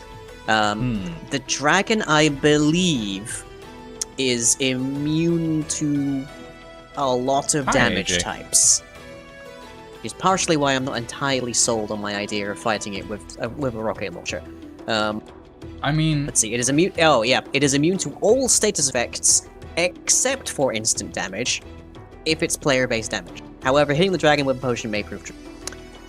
So if it is from a player, it is in fact murdered by it. And oh, hey, we just had a. We just ticked over into the overflow. Nice. Wait, how did we just tick over into the overflow? Probably from the rotten flesh out in there, I guess. But yeah, anyways. no, I mean, honestly, well, the dragon will always, like, deflect arrows when it's in its sword phase, right? Yes. I would assume that counts for, like, rockets as well. Probably, yeah. But it, And you would need a rocket, explosive rockets for... yeah, which again is a lot of gunpowder, but we have a bunch of gunpowder over here. I'm just remembering the fact that if you put multi-shot on a crossbow it triples the rockets as well. It triples the rockets, but it can also cause ridiculous amounts of FPS lag. Yeah, because of the fireworks. But one other upside of the rockets is, in addition to AoE, whenever they land, they travel in a straight line, which should make them much easier to take out the crystals with, because we won't even have to break the casings on them. I will be right back. Just point at the lip of the... Okay. We'll just have to, like, point at the lip of the obsidian pillar, and it should destroy them. So that sounds good to me. But I do like the idea of having speed as well. So for that, I need some Neverwarts, which I believe is I believe that's being supplied at spawn. And then on top of that, I'm going to need let's see, it's Neverwart, sugar, and then glowstone. I just use a teleporter gun to destroy the crystals. A teleporter gun? I don't think we have those, Captain Manslaughter. This is vanilla Minecraft. Yeah, we're in vanilla, Captain. We're not in modded. Yeah. Oh, I've just realized I'm going completely the wrong way because this is not hooked up to any other bots yet. Yeah. But yeah, I guess we could. I guess technically you could call an Ender Pearl a teleporter. I mean, yeah, but I don't think. Well, no, an Ender Pearl. You don't think that's what? It does teleport. It does damage, but it only does. It does damage to things you. it hits. Yeah. It does a little bit of damage to things that get hit by it, but it's mostly you when you get shoved into a wall. Yeah. You can make one of those in what? What? Are you? Hang on. Are you referring to an Ender Pearl cannon?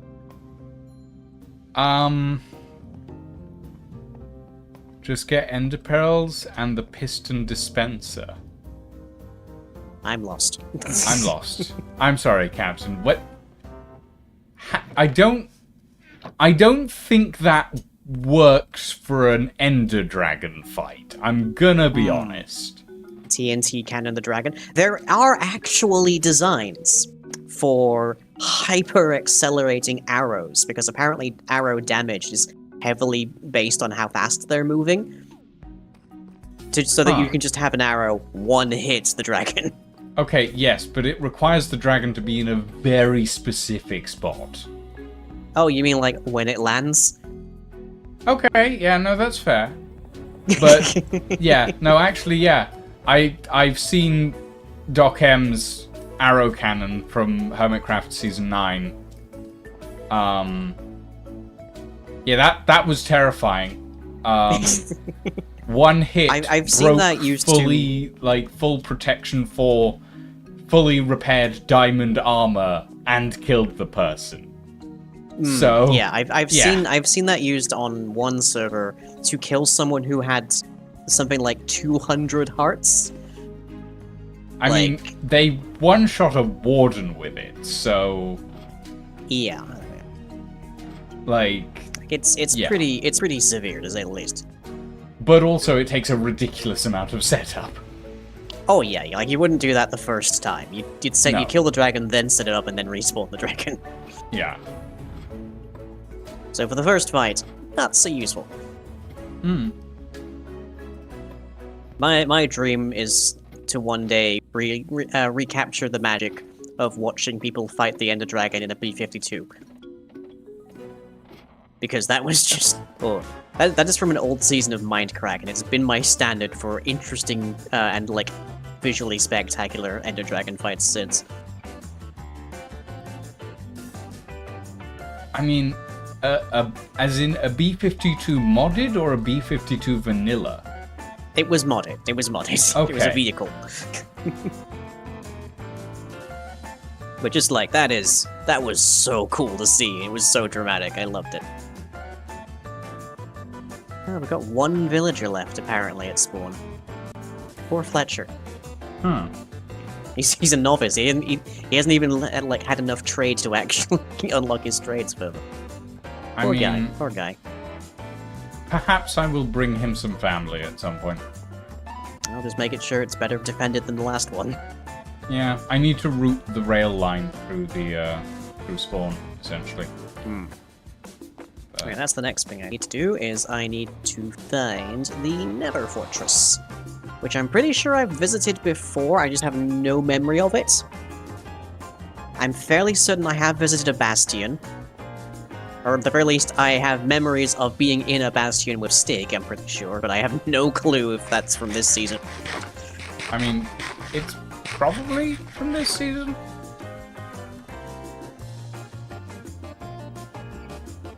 Whoop, got here. To end portal, do not enter until server event. Noted.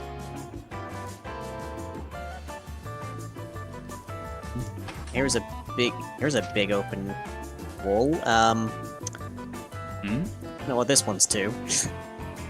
Oh. But it has. Is that a piglin brute? Oh, that's CJ's portal. Oh, okay. Is it just the lighting, or is that a brute? I think that's just a regular spawn. Lighting, yeah. Yeah, looks very dark. Yeah, Yeah, to my no, knowledge, it's the just fastest normal way to piglin. kill the Ender Dragon is just to use beds. But beds and potentially its own crystals. So, actually, both of those are explosion damage, so that does reinforce the notion that you could kill it with a rocket launcher. So, hopefully, I can do some decent damage. Oh, fingers crossed. Nether Fortress, Syria. Hello. Hello. I don't know why I'm following you in here. This is a particularly Because you want to terrible bother me. idea. Okay, so yes, I have never been here. We now have confirmation. I'm... Forgot that makes a sound when you draw it. Well, yeah. That's why we know. have the belt slots, because it's cool. Yeah, yep. Okay, Oh, look, let's see. there's a wither Structure... skeleton. Yep. Why are we here exactly, Lone? Because I need to get some, I need to get some, blah, blah, blah. I need... Blaze rods, that's the word. I see. Okay. Where's Lex? Whoop! I think I found your blaze rods. Oh? Yeah, they're over that way. Turn that on. Yeah. Well, I might have been able to go the other way, but this is the way we went. Anyways, you have an unenchanted sword. I have looting. Fiery. Well, you go right ahead then. You say that you're doing it in vanilla, then you draw out a katana. So I'm pressing X to doubt. Look at that, Lulu. Exactly what I said was the problem with your models. This is still vanilla, Captain. I know. This is a resource pack. It's not it's a resource pack. All of this is vanilla. We We're just not have being set up for spawning. We got a lot of stuff around here. Oh look, there's a skeleton. Sure is. Oof. Ouchie. Well, I got some coal now. And 2 hearts. There's a lot out there. Wow. Yeah. Welcome to the Nether. I'm an Yeah, maybe if you Yeah, maybe if you were, like, using way fewer squares, way fewer cuboids than you are in your models, it would look less like modded. Well, that's not how I do things. Do you remember modular power suits mods? Yes. That's what your sword looks like it's from. I mean... in terms of necessarily cuboid density, bad in terms of thing. model density. Yeah, apparently. Okay, interestingly enough, the blade is like 3 cubes, so... Yeah, the blade. How many is the pommel made out of? The pommel's a few more, but in fairness, you can barely see the pommel. Unless you're behind you.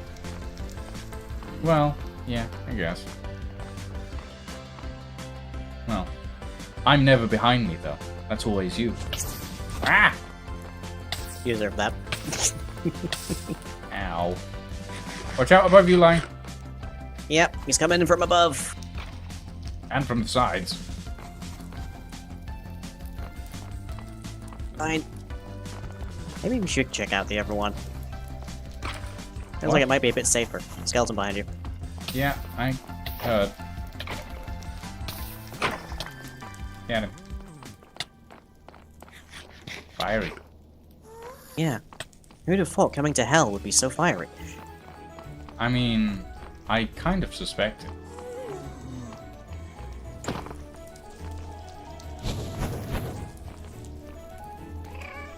Here. Wanna try that again?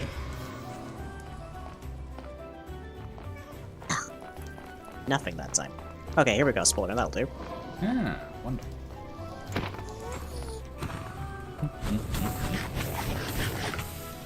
Apparently I killed one and got a torch. Here we go. Congrats. No, I think you just broke a torch. Yeah. All this effort, and I've got looting free, and I got 2. I got Yeah, 2 sounds blaze about rods right. out of that. Ugh. That one got me 4, at least. I forgot I had a shield. Might have come in handy a hot second ago.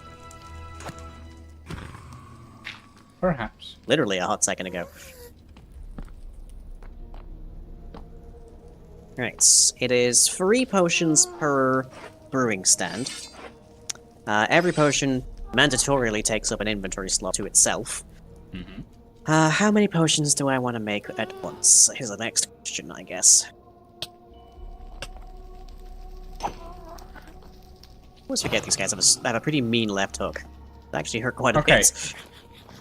Captain Manslaughter, have you played in the latest versions of Minecraft? Out of curiosity. Yes. Do you Technically know... speaking, we haven't either. Hmm? Technically speaking, we haven't because we're not playing the snapshots. Well, we could play the snapshots, but one mod can't be updated to it, so... But as I was saying, do you know what custom model data is, Captain? Because that is a vanilla feature. It's vanilla.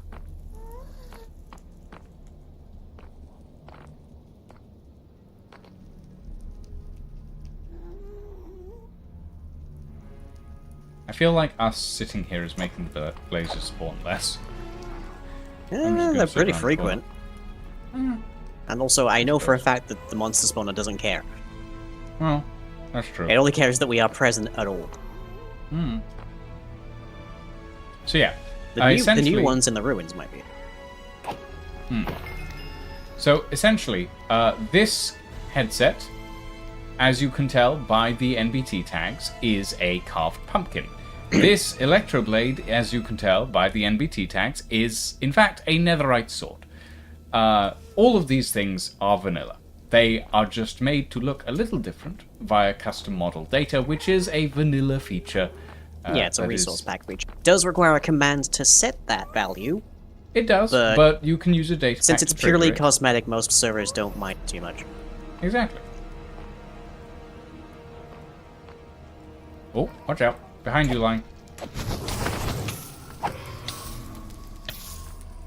Okay, I'm up to 60, I think, so 1 more should do it. Okay. Well, I've got 20 rods, but that's 20, 20 rods Yeah. is Ooh. 60 potions at once. Yeah, the recipe is identical, Captain. It's just the skin that's different. So, yeah. It's just a coat of paint, basically. yeah, literally. Well, maybe not quite a coat of paint. More like hammering on a different visual. But, it's an applique. yeah, it's like you've made the Buster Sword look like a wooden sword, basically, or a wooden sword look like the Buster Sword. Might be lost here. Because Yeah, all of these like Come on. crossbars are exactly the same. There's no indication of direction to go. I remember where we came from.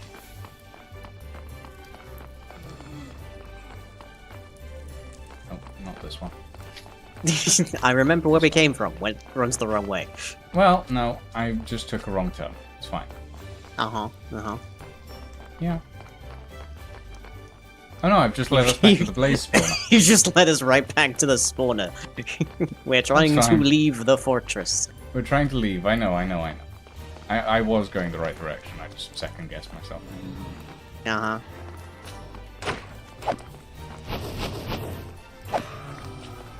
Yay! Oh, there you go. I'm 23 blaze rods in, but you finally got it too. Yep, here we are. Here? That way. No, this way. Line, this way.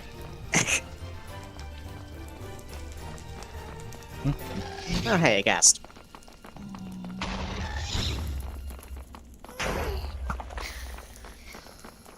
To grab your tears. Oh well. Well, if I That's an craft a entertaining thing, second actually. one... Well, in order to craft a second one, Captain, I would require a netherite ingot, which I do not have. Pity that. And additionally, crafting a second one will just make it look like a netherite sword. So, yeah. You even have mending on that sword? Nope. It is completely Oh, so when it's unenchanted. broken, it's just gone then. Well, until I enchant it, yeah. I'm surprised you haven't done that yet, honestly. I haven't had the time, really. Well, I haven't had the time, or rather, I haven't had the playtime for it. I mean, you've spent a lot of time placing anvils. I really haven't. I really haven't. Like, realistically, I've spent about 30 minutes placing... Ow! Anvils! Alright.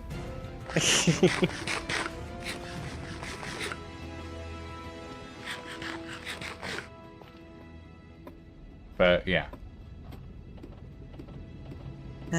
Oh, I've just remembered that they changed the potion stands. Brewing stands need fuel now. Yep, Ugh. blaze powder. Why did it have to be? Why? That wasn't necessary. 30 minutes is 5 years in dog years. I don't think that's accurate, AJ. Definitely not. Like, I know that, like, 1 year is 5 dog years or something. Yeah, this is where I've been getting all mine. Remember the last time you visited here and it was just that It was corridor? just a single tunnel. Now it's ridiculous, yes. Yep. Yes, indeed. The power of having your own tunnel bore. Although Power I have of been, having 4 tunnel bores, more like. But, yeah. There is one slight problem I've noticed, which is that Farrell has blast mined most of this area already. Well, yeah. And I even picked this specific direction to go because I checked and made sure that Farrell hadn't blasted it. But then by the time I actually built the tunnel bore, Farrell had blasted it. So I'm in a real drink your milkshake kind of moment here, unfortunately. But yeah, this has got to be a fair bit of netherite. Okay. Let me show you real quick, Captain. So, Electroblade. Options, resource pack. Turn that off. Ta-da! Netherite sword, and I'm wearing a pumpkin. We're always wearing a pumpkin. Looks like an easy setup option for a blaze farm. The fortress is an open air spawner. I can maybe see about making us a more automated blaze farm. Ta-da! Back to being me. Yes, this is all a resource pack. However, it is a resource pack utilizing custom model data. Custom model data has to be applied through a command, whether that's to through a specific data pack item trigger stack, command, as opposed to an entire item. Yes. Whether that data pack is whether that command is applied through a data pack trigger, which most people use, or because we don't have that set up on this server, it's simply we take the item it was previously, throw that in a fire, and then give the person the item with that visual on it instead, which takes a bit more time, but it's a little basically inelegant, but it works. Yeah. Oh hey, slow falling. What we had originally wanted to do was make it so that we could rename an item and it would trigger that, like, data command. Yeah, it doesn't replace the model globally. It just replaces that single model. Where have you gone, Mike? Overworld. Oh.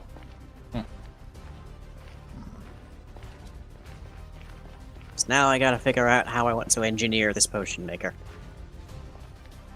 Because it's really, really ridiculously easy to set up a potion brewing system that only brews one potion. No, Captain Manslaughter. In layman's terms, when crafted, it doesn't trigger the command. It doesn't have MBT data when it's crafted. Yeah. Basically. It's just a normal. There's a handful of exceptions in the Minecraft base code, like enchanting books, but basically, there are no item spawns with MBT data. Exactly. Well, you can make it spawn with NBT data, but there's there's a whole load of other things you need to do to make that happen. Yeah, it has to be done in the... Right, where do I want to put system?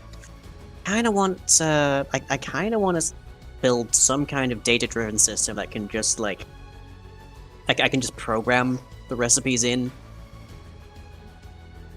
I mean... But I don't know... Like, I'm going to be honest, lectern, it sounds like you're trying to replicate applied energistics in vanilla, and that terrifies me, Line. You have to understand. Well, if I use a lectern, then I can have an output signal between like 0 to 15 that specifically relates to a specific combination of ingredients. By just checking for a specific power level, and it's just like, okay, deposit these materials. The hard part is in making it so that I can, like, never water is for everything. That part's fairly... But glowstone and redstone dust aren't necessarily for every possible potion, so there would need to be some kind of bus or flag for that. I guess there's that. I mean, we're using iron for lighting here, so... Redstone lamps. Yes, I'm aware of redstone lamps. Yeah. I've used them over here as an indicator of when the blasting is done. Yeah, let me run this just for posterity's sake, because I haven't done it in a little bit. Okay, hold on, very quickly. It's nice to watch. Manslaughter. No, it's not. It can only trigger once. It has to be manually input as a command. Run it, otherwise it's untouched and you're all separation arena. That is the difference. In order to get that sword, I would have to do /if function be ghost, then Minecraft netherite sword, followed by this tag, custom model data, colon, a specific series of numbers. We'll add a bit of the terrain around it. That is the command that you need to do to get that specific sword with that texture pack. It's not that it can only be triggered once. It's simply that the command has to be input manually. I can't do it because I'm not server admin. But you see, you get tapped out. Sorry, I was explaining things. I was explaining things. Don't worry. I was explaining how exactly the custom model data command works. Which, yeah, I didn't think you'd want to rehash that again. I was just making things as clear as possible.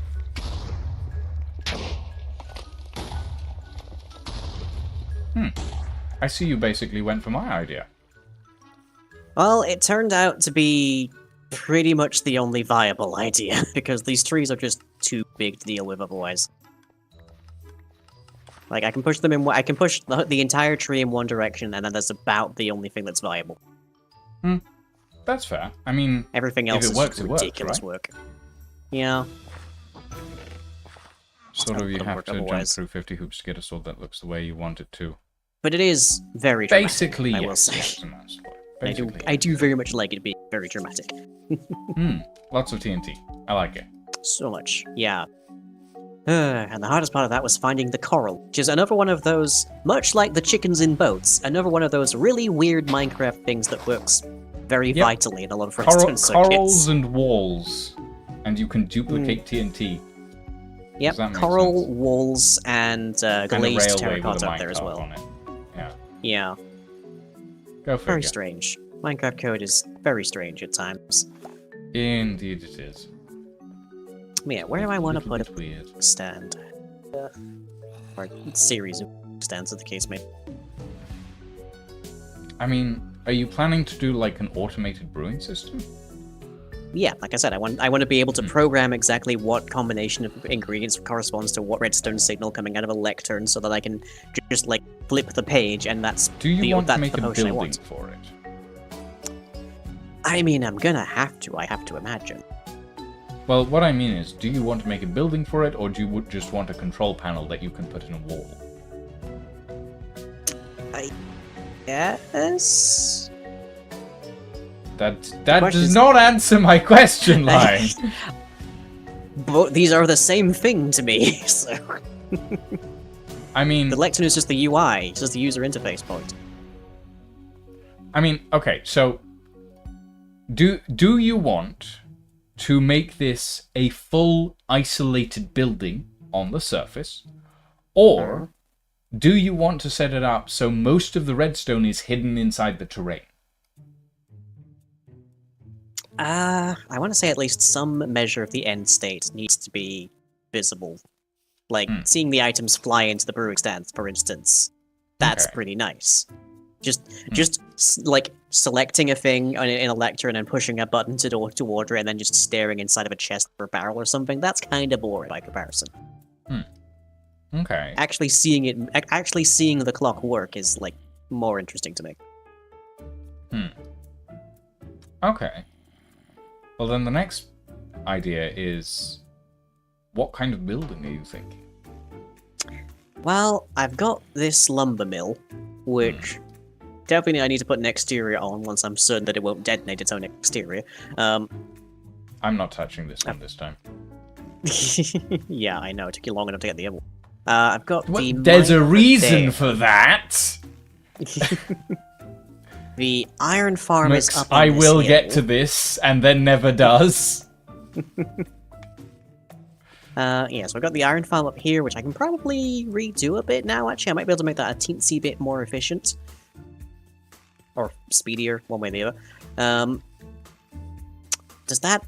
The iron farm kind of strikes me as heavier industry. Would you say so? Like, that's basically a forge up there, essentially. I'd say that both the lumber mill and the iron farm are heavy industry to a degree. True, but by virtue of being, like, frequently made out of woods and embedded inside of what used to at least be a forest, lumber mills tend to be a bit closer to rural. Or at least associated as such, whereas the iron, the smeltery, on the other hand. When it comes to, like, potions, I don't imagine rural, right? I imagine, like... Yeah, exactly my fault. Alchemist shop on a merchant street. Yeah, chemical plants. Yeah, a little bit, yeah. Yeah, like my dad was manager of a chemical plant. My grandfather was a metallurgist, which is a field that doesn't exist anymore.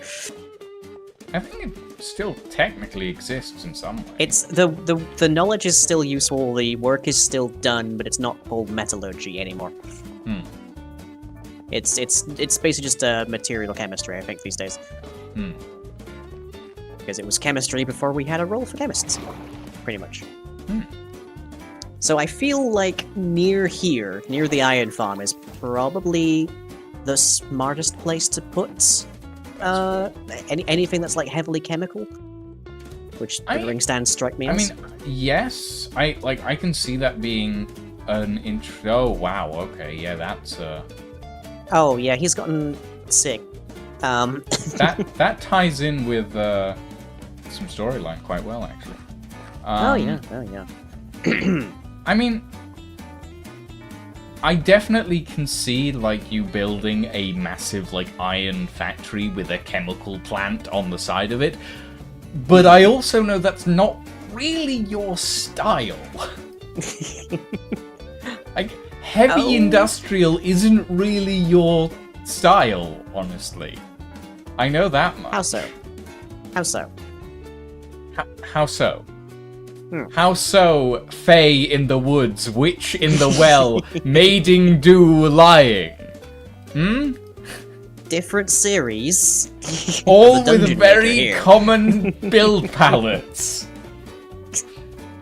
No, hey, he's got a Well, little... maiding do, maybe not. But, like, Knight of Fangs. There we go. Like, all of them have very common build palettes, which mainly orbit, like, natural themes and, like, not, like, heavy industrial plants, essentially. Okay, what was the Hubris Harvester in this scheme of yours, then? What? What was the Hubris Harvester in your scheme? Hubris Harvester? Yeah. You've lost Oh, me. you might not have been here for that particular season. But that was a preceding season of World of Madness where I had a giant, a giant mob, hyper effective mob farm that lagged basically everyone but me on the server. Okay. And it was styled after some concept art from The Matrix. Okay. That's not really industrial, though. That's sci-fi. That's closer to industrial than what you're describing. Well, yeah. Fair enough. But still, like, it's... You're not known, at least to me, for, like, massively industrial-style builds, is what I'm saying. Fair. Yes, I would say that, like, a chemical plant next to an iron foundry up here would probably Next to a look relatively corrupted cool. weirdo over here. Yeah, but I would Whatever also this say that something that would be more up your, like, knowledged, like, visual prior designs would be, like, some sort of giant tree that has potion brewing systems in its branches or something that spits out potions at you or something. I don't know. I'm just saying. I don't. When I think of you, I don't. Oh, wow, big turtle shell. When I think of you, I don't imagine industrial. Is what I'm saying. And that's not necessarily a bad thing. You can definitely try your hand at industrial, but yeah. That's where my brain goes. What turtle shell was that? There's a big turtle shell on the. Oh, yeah, he's got a bit of a growth. Got a bit of a shell. Yeah, he's got some shell. growth in there, all right. Terrifying. Huh. I didn't know he did that. That's new. Yeah. But yeah, you get what I mean. Ow. You good? I'm good. Yeah, I don't know why this is here. I'm presuming that's Terrell if it were. Yes, I didn't realize that I was out of hunger, so I tried to sprint and failed miserably. Just like me. These days, anyways. What, failing miserably? I think No, trying to sprint and failing miserably. Oh, I see. Yes, okay, yeah.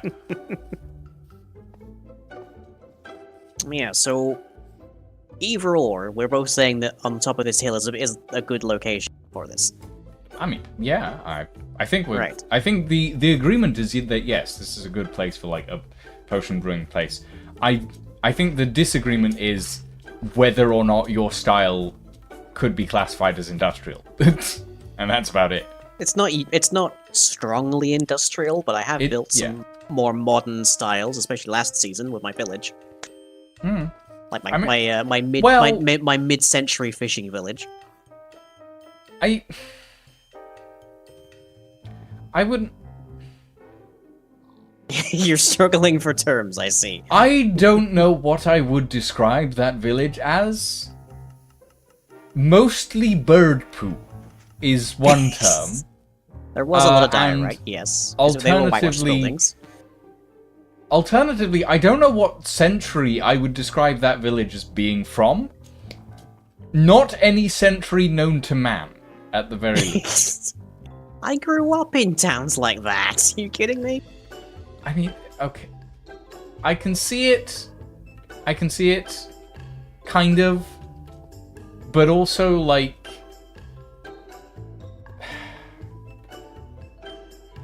I don't know. I guess it doesn't really give me the vibe of British mining town.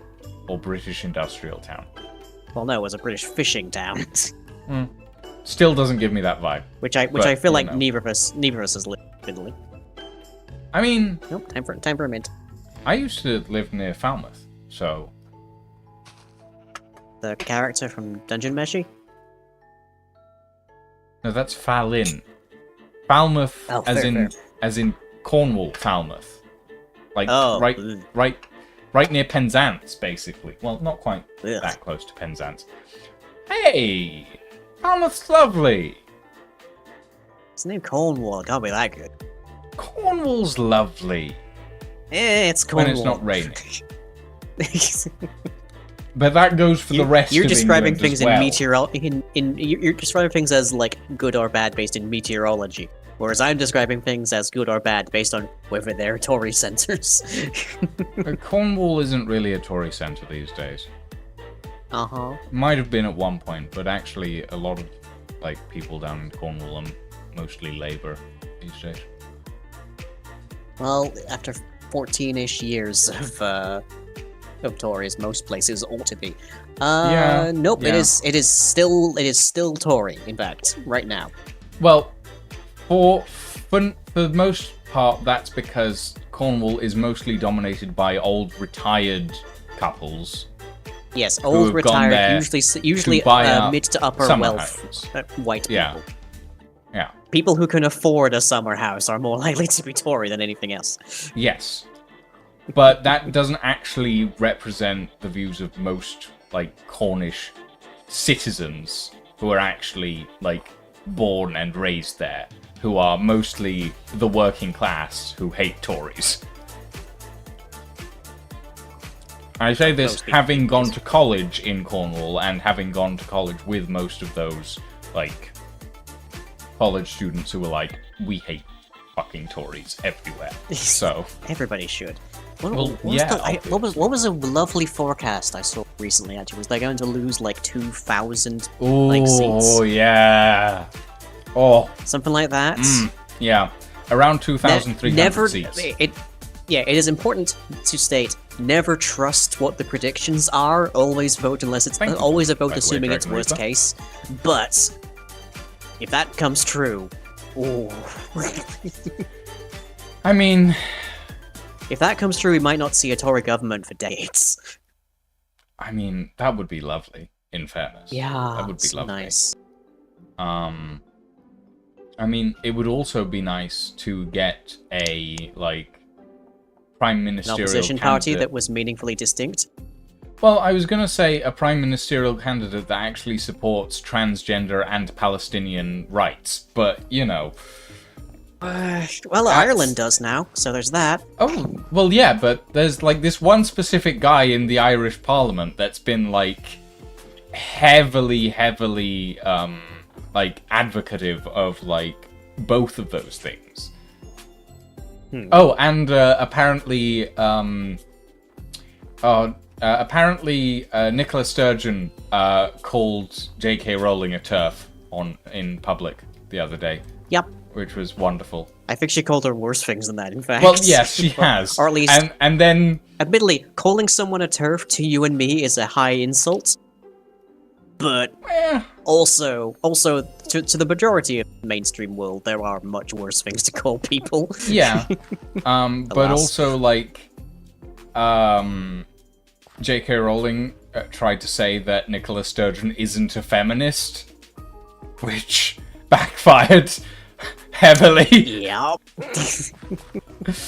I mean, the woman's done more for women's rights in Parliament, in the Scottish Parliament, in fairness, Yeah. than like limited though it most may be. people have done for decades. So, like, as much as like some people may not like Nicola Sturgeon, like as a member of the SNP and everything, she has gotten some good stuff done. And Yeah. in fairness, you have to take every politician with a grain of salt. Like, Usually one you could beat a man to death. Yes. yeah. Grain the size of Winchester. Yup. Yeah, it's a grain of salt, you know, those like salt blocks that you give to cows and horses? Yeah, one of those. Just over the heads, you know. Yeah. While they're not yeah. looking. Like any politician you have to take with a grain of salt, in my opinion. Politicians are Yeah. a dime a dozen and deadly to the Yeah. societal structure of our world. Alright. I'm gonna putting aside the aesthetic decisions to be made about this potion brewing area. I believe I'm gonna get started just by having a Neverwort farm. That's probably a good idea. Yeah. Now these are fairly straightforward, I think. I wonder if I can use allies. Wonder if I can find allies is the first question, I guess. You would need... Well, I don't think allies can plant Neverwort, can they? They can't plant it, but they could collect it. Yes, but then how do you plant it again? Yeah, that is. There's no bone. There's no really any other way around that other than manually planting it. Is And I don't think villagers can do Neverwort. no, they don't. They don't manage it like Yeah. carrots, sorts. Hmm. So I think you have to manually plant it, but Yeah. there's umpteen different means by which you can harvest it.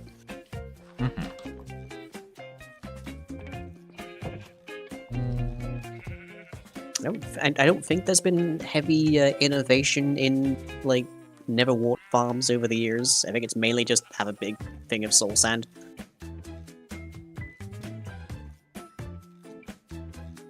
Have a quick goop, see what this looks like these days.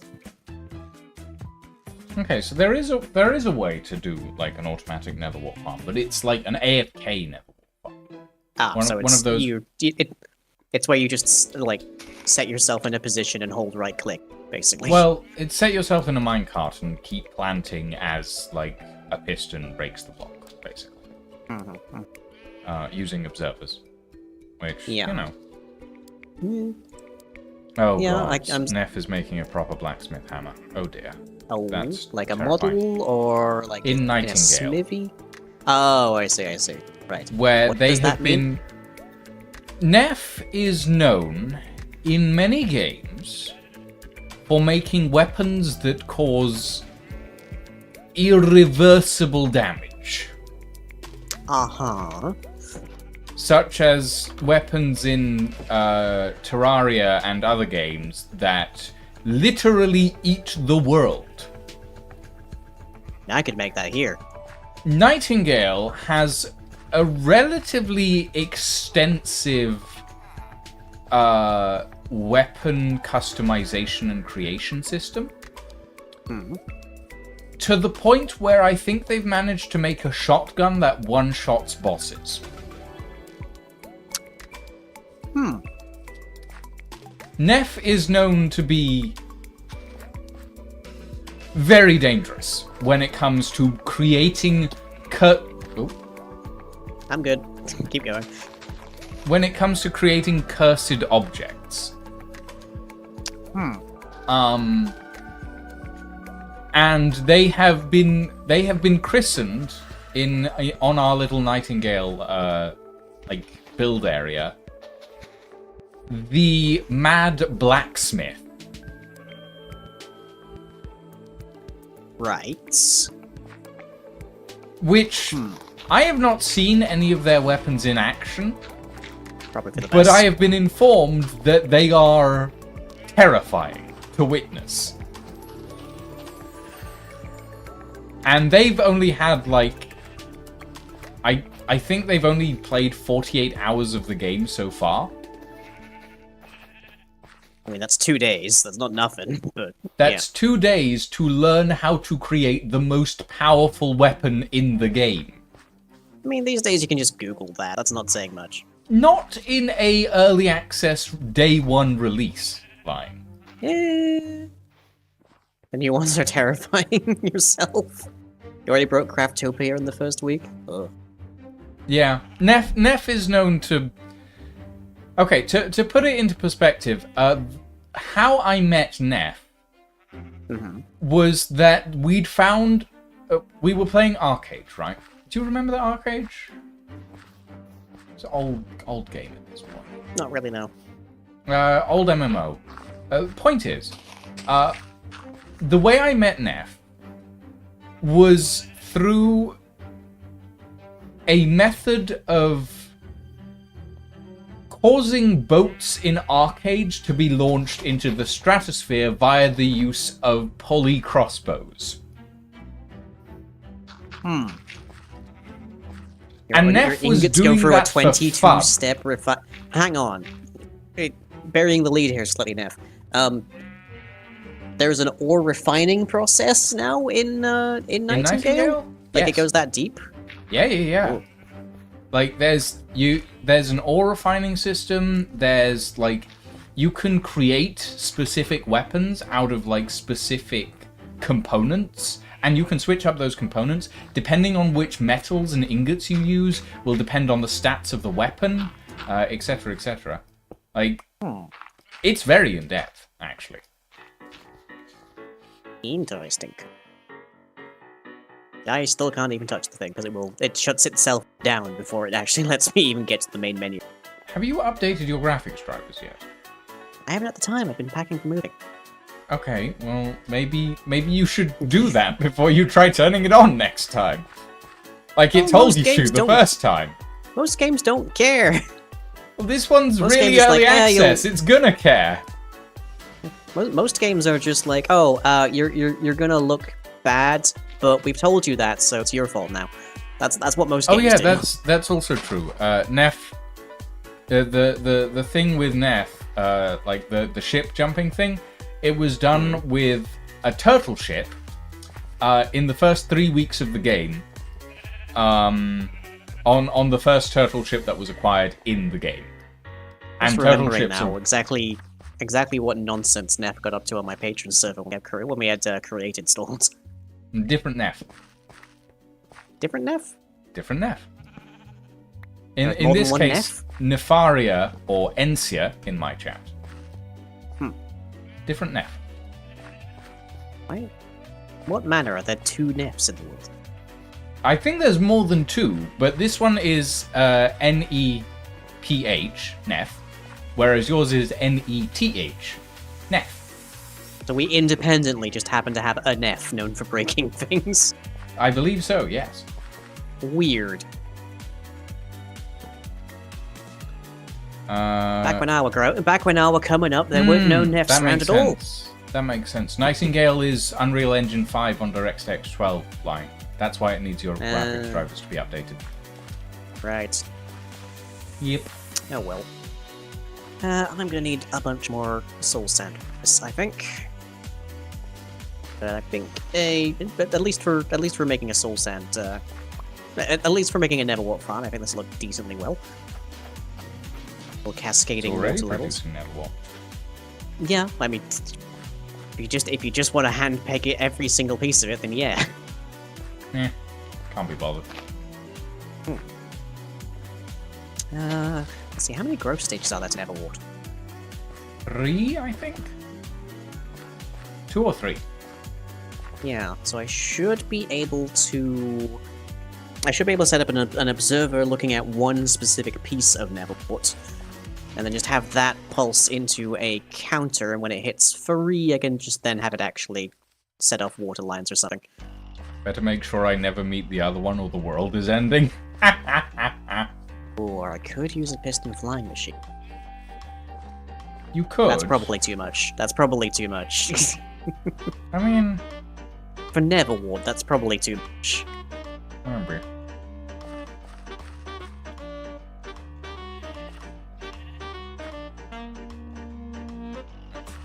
Like, not... it's weird of me to say, I'm sure, but not everything requires a fancy piston flying machine. Doesn't it? Not everything. Doesn't Not it? everything. Even your lumber farm line that you were 100% Well, that one does, because there's certain- literally no other way to do that. So. that you were 100% certain required multiple flying machines, and in the end only required a few. Only required a few. It's a wall of pistons that shoves a 30-block tall tree. Mm-hmm. And weren't you trying What do you to mean, only a divide it few? out into components before? Into, like, more manageable chunks to actually detonate, yes. But the Hmm. plan was always to shove them into a blast chamber. Mhm. Just now it does it directly.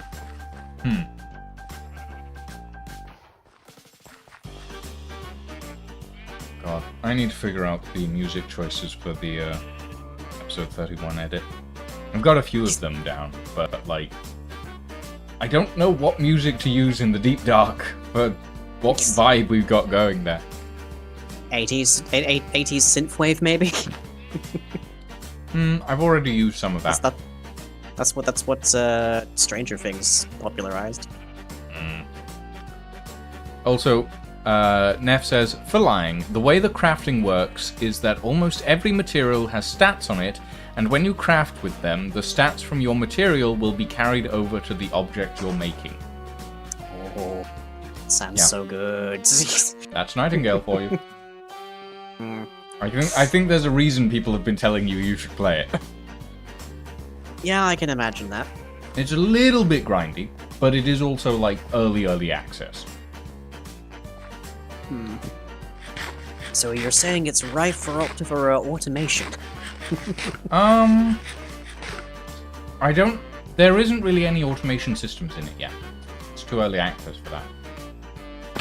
Like, it is literally like day one early access. It launched like less than a week ago.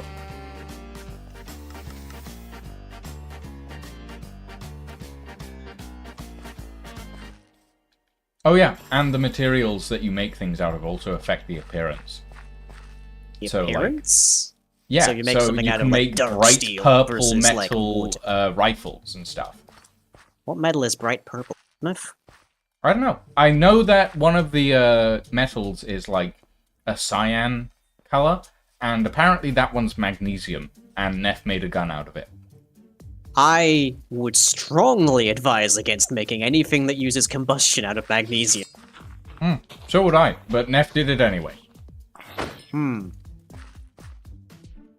Again, child from a long lineage of alchemists. Don't heck with magnesium, you will go blind. Mm-hmm.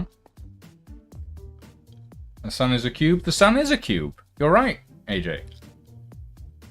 What, The Minecraft? moon is also a cube. Hold on, let me see if the moon's come up. Yeah.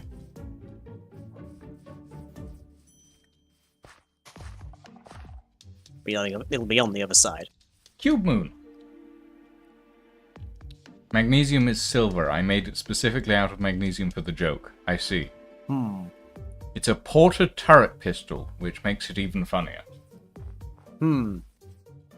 Which, I looked at the model for it, flying, and it looks like someone took a Tommy gun and put it on a flintlock. Yeah, that's what they were like back then. Yeah, I think that was one of the guns that was referenced by Taliesin Jaffe for his gunslinger D&D character. What, for, Percival? The Rolo? Yeah. Percival Frederickstein von Musil Kowalski the Rolo III. Yeah, that was. I thought it was Frederickstein. Frederickstein Kalowski, something like that. Percival He made- Frederickstein he- von Musil Kowalski the Rolo III. Yeah, he made it deliberately very, very pompous and windy. You're joining the Yeety Titty Committee soon? AJ, congrats! Oh, congrats. I'm on the opposite of that. You're in the Hopefully. Receivey Titty Committee. I guess. Wow. It's going Snip, quite snip. well. It's not... Yeah. No. No, Who I'm do you talking think to, donated? I'm talking to AJ. It's Okay, you're let's getting Gandalf's big naturals line. Well, so far. Okay, age 3. Age 4. Around here at all. Does look like it's only age 3. Okay. So a redstone counter tied to one of these. AJ says you can have their big naturals line. How big are we talking? Pretty big, actually. If Oh, I that recall might be bad. I believe back problems big. Yeah. According to AJ, they're pretty great. They just don't want them. Very fair. One of the things that I would like to see in Nightingale is like a parrying dagger and rapier combo. Like I haven't seen that yet. I don't know if that's possible. But like I want the parrying daggers that have like the little notches in them that are designed to like break swords but also don't fucking work. It's so bad. They look so cool, but they're so bad.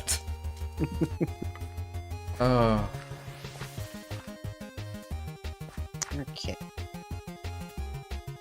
Now, the problem I'm gonna have here is that the water and then the replanting is also going to count as a block update. So, the system is probably just going to have to be reset manually? Or else I'm gonna have to build in extra states. There's some cool looking hunting knives. Ooh. I don't think there's like swords though, are there, Neff? I haven't seen any swords in Nightingale yet. One of the things that I would like to see in Nightingale is like stuff that you're not holding in your hands gets holstered on your character. So basically exactly what you added a mod to the server for. Well, yeah, but like it's cool though, like, isn't it? It looks cool. Look at me with my sword and my bow. It looks neat. I don't use it unless I needed some extra inventory slots. No, but there's daggers in the game that you can't actually obtain. Oh, what does that mean? Extra rewards, maybe, or possibly just NPC equipment. Maybe, but like, when it comes to Neff, there's things that affect daggers, but there aren't dagger recipes. Ah, so there's hunting knife recipes, but there's no dagger recipes. Oh, interesting. I mean, maybe that's something they're adding in the future. Probably. Like upcoming stuff. Yeah, okay, that makes sense.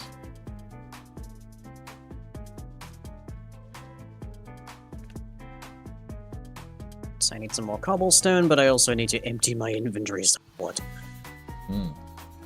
It's full of things right now.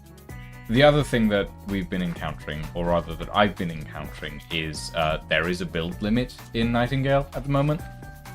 Are we talking like Minecraft build height? Are we talking Space Engineers like block ownership limits? What? Structure limits per world. Right. So like you can only build 300 specific structure pieces in a realm, basically. At the moment, it's set pretty low. So Space Engineers, but shared by everybody. Yes. At the moment, it's set pretty low, because it's early access and they don't want to overload the servers.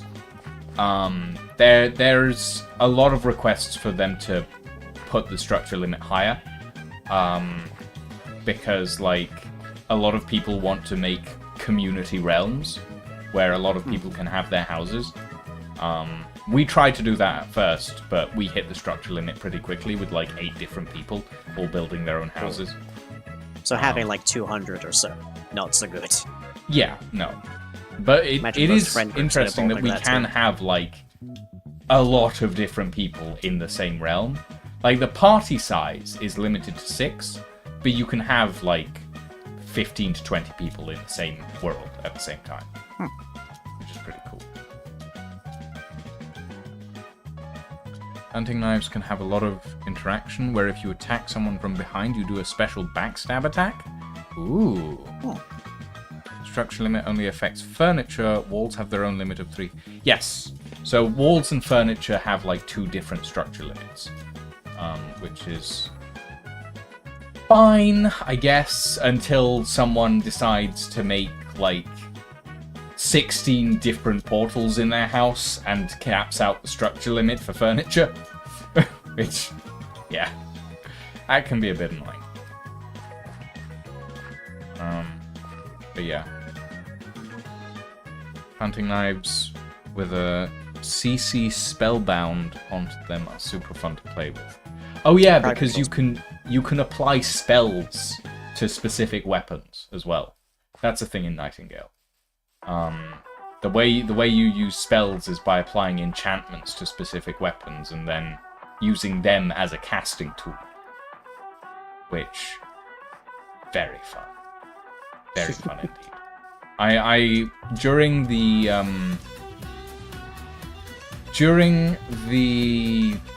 stress test, they put us up a bunch of ranks and put us like about 10 hours into the game, and I had like I had a spell on my sickle that was essentially summon bees. I could just summon swarms of bees to attack my enemies. Which is fun. That sounds like a Jason Statham movie. Not the bees! Oh god. But yeah, Like, it's fun. there was specifically a Jason Statham movie that involved a bee. Was there? Oh. Quite recently, actually. Wait, no. I thought you meant the bee movie. No, that's not Jason Statham, is it? That's also not even Nicolas Cage, so you're still wrong. I do not know which one you're talking about. I'm gonna be honest. No idea. The Beekeeper, Jason Statham movie. I have not heard of it. Clearly. 16 portals only add 16 limit. The display is just being buggy, but with T-Man and me moving our crafting stations out of the realm, half the structure limit probably just freed up. Yeah, no, that's fair. You guys had a lot of crafting stations. Only sad thing is that you can't bind spells to guns. I can kind of see why, but at the same time, it is kind of sad that you can't put spells on bullets, because that would be really cool. Isn't that just Supernatural? Wait, no, that's even better. That's Outlaw Star. I've never seen that. That's just the caster guns from Outlaw Star that the main character uses. Well, we do not have them, sadly. Pity. Pity. Right. But maybe we'll have them in the future. It might be something that gets requested by the community. Because a lot of things are like being requested by the community as well. What day are you moving on? It's forthcoming Sunday. Sunday, okay. Then I will be offline for 4 days. So yeah, we can... It was that, like, Virgin Media were pretty reasonable about their installation and turn-on time, but it's still going to be 4 days. It was that or, like, a month, which... Anyone who's been in my in my fandom for a while already knows that I have had to put up with not having internet for months at a time at one point. So 4 days is basically nothing. I will probably still be going out of my gourd of boredom, but you know, something I can deal with. That's how it usually happens. But yeah, I mean, one of the things that is one of the things that what may end up happening. Brain speak properly. Go slowly. Let your brain. I'm getting cool. there. I know it's easily overwhelmed. Stop interrupting me. What may end up happening this Thursday, when we hopefully play Nightingale properly, is we might have a Dave along for the ride. Oh? Yeah. A Dave Chaos? A Kirin Dave. Oh. Because like when Dave got back from vacation, they basically they popped into my chat when I was streaming Nightingale and said, "Hey, do you think we can get lying into this?" It is pretty much my brand, ain't it? Thusly prompting me to go, I mean, maybe, but it's gonna be expensive. And Dave was like, "But do you think we can get them into this?" And I'm like, "Yes. We might have to buy them the game." And they went, "I can do that." And I went, "Well, not if I get there first." So so that's what you meant. So that's how that all happened. And then you did get there first, if I remember. And then you did get there first. I did get there first, yes. But essentially, what was going to happen last Thursday was that we would all be playing Nightingale together. But Dave was feeling sick, and you were having trouble with the installation and stuff. So yes. I'm hoping that this Thursday we can do some Nightingale with you and Dave, and that'll be fun. Hopefully, if everything goes to plan this time. I'm just gonna sit in your hopper. There. Yeah, I picked up Nightingale on launch day, AJ.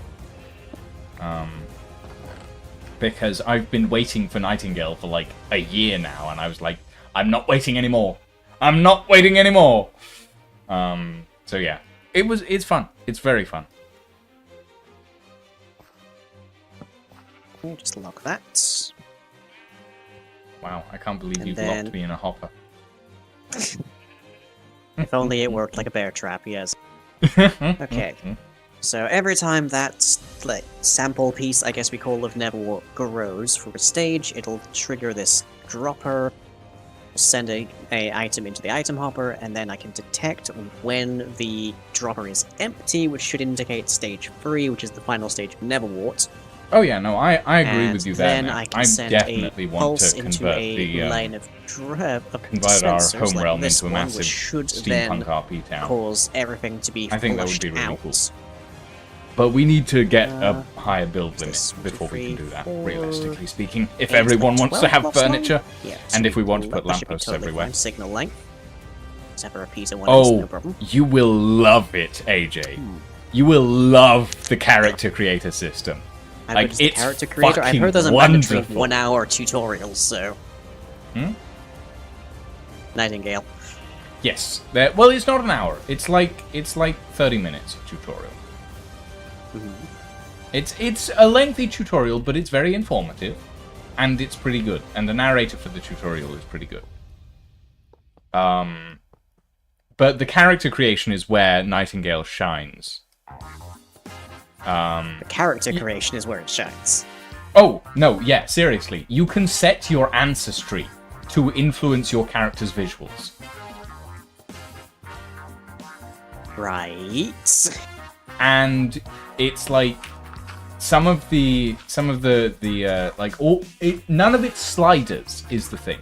Okay, some of it's sliders, but a lot of it's like some of it kind of has to be mandatory sliders. Yes, but like a lot of it's like a 3-dimensional grid that you can move a dot around to select character customization visuals. But yes, AJ, you will like the character creator isn't fully fleshed out yet. It is, as I said, it's still all early access, so a lot of it's still being worked on. But the character creator is one of my favorite parts of the game because of the amount of customization that you can do, depending on which base characters you set as your presets, depending on how many of this and that you decide to put in. You can even apply makeup and mascara to your character as a base layer. Like, it's wonderful. And yes, you will probably spend 8 hours in the character creator before you settle on something, AJ. They're also going to have like tattoos and scars added in to the character creator, but those aren't in quite yet. So yeah, but there's a lot. I'm trying to think if I have enough string as dispensers. Hmm? I'm just trying to think if I have enough string to make the dispensers right now. Here you go. And I think the answer is no, because I already used a bunch of string. Yes, one string. That's It's the only one I have, one alright? dispenser. The only one I have. Well, I need a bow for each dispenser. There's gonna be, I think this is 12? Let's see here. 647, 2658. Yeah, that's about 12. So I'm gonna need 36 string minus 3 for the one I've already got, which I need 33. I mean, I've got the sticks. We know I've got the sticks. Yeah. Okay, I need But 12 do you signs have the and it'll... stones? Or the string, rather. Sorry. Yeah. I'll need 12 signs, which is 4 craftings, 3 signs at a time, and I'm going to need 11 dispensers to get doing anything at the moment. So, off to grab materials. But yeah. Blessedly, at least, I'm here at base. Honestly, Nightingale so far is bloody wonderful. I've been loving every minute of like gameplay time that I've had. And I'm trying to slow myself down on it, honestly, because I would like to actually play some of the early stuff with people on stream rather than running ahead at full tilt and suddenly finding myself at the end game and going, how did I get here? So yeah. But yeah, a lot of people have been playing Nightingale in the Discord, so like, if people want to talk about Nightingale, that's the place to do it. If you want tips and tricks and wild things, Neff is the person to ask. Because Neff has been going wild. You have a Discord? Oh, shut up, Line. What? Yes, I have a Discord. You know I have a Discord. We've been over this. Probably once a day since we met at this point. That doesn't sound right. Okay, probably 3 times a week since we met. That doesn't sound right either. 2 times a week? I know we stream at least that much.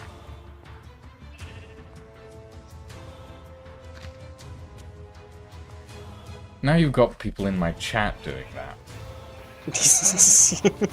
Hate you. What? Yes, I have a Discord, everybody.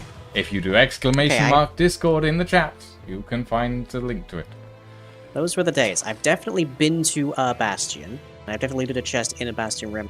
I don't know where the Netherite upgrades go. I swear I would have had it. But nothing I'm wearing is Netherite. Has someone stolen it from you? Unlikely? Have you stolen it from yourself? If I have, why am I not carrying any singular piece of Netherite equipment? Well, I don't know. No, I'm not seeing it. Oh, they're talking about the Discord again. Must be getting close to the top of the hour. I mean, it is getting close to the end of stream, actually. Now that yes. So I will get this Neverwort farm at least up and functional for the next time I stream, which may be Thursday, depending on how well updating stuff goes for Nightingale. And then I need to come up with a design for a data-driven brewing stand system. Which sounds like a lot of fun to build to me, personally, because I'm a massive nerd. Of course you are. And who doesn't love building computer architecture in their video game? Yeah, Thursday's hopefully Nightingale stream with me and Lying and Dave. Hopefully. Fingers crossed. If we my can 6 scars get after I lose my fight with a sorted. surgeon. I mean, I've got my own share of scars from fighting a surgeon. I wouldn't call them mean, very gnarly scars, but they are scars. sure, AJ. I mean, you're gonna send me those pictures anyway, but like, sure. Make sure to time it so that you know Lucien is eating at the time. I have seen plenty of top surgery scars in my time lying. I'm not that fussed, honestly. I've seen worse. Oh. I've had worse done to me. Huh. No, I have not had top surgery. That's not what I mean. Yeah, I just mean that I have had, like, bodily malfunctions in the past, which have caused to require surgery. It's not fun. You. Used to test that. By the way, there is a stealth stat which reduces detection range, and if you build a hunting knife with a high stealth stat, you'd have an excuse to play it on Tuesdays. What does that mean, Neff? That is a question, isn't it? Oh! Because Tuesdays are my stealth game days. Tuesdays are my thief game days. Like, Tuesdays are the games that I used... Tuesdays are the days I used to play games that about things about assassination and stealing and murder. Oh, like Assassin's Creed. Like Assassin's Creed, Dishonored, Thief. Thief is this Tuesday, actually. That's what I'm playing. Somewhat predictably, there are indeed eggs in the sorting system over here. I'm somehow not surprised. No, I think it's worth it. Yeah? Did you turn your chicken farms on again? Did you turn your chicken farms on again? I don't remember. I don't think you did. I'd have done. It's conceivable that I did, but I don't remember. Let me get back.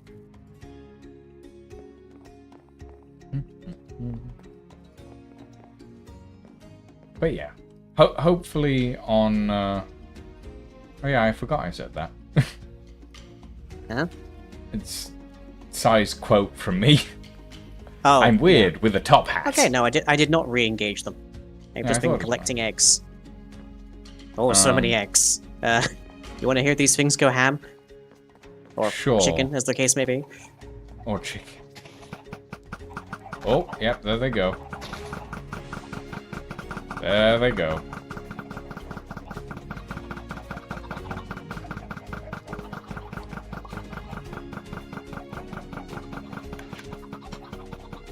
But yeah, hopefully on Thursday we'll be playing Nightingale. That'll be fun. And then... There we go. On Tuesday I'll be playing the 2016-2018 release of Thief. And on Wednesday I will be playing Lies of P. Let's see.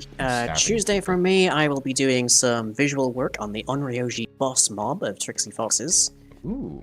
And then Thursday we'll hopefully be doing Nightingale, if not some more potion craft work here. And then on Friday the Witch will be doing some Dead by Daylight and random games, i.e. usually Sea of Thieves on my Saturday. And then I'm off until the next Friday. Yeah.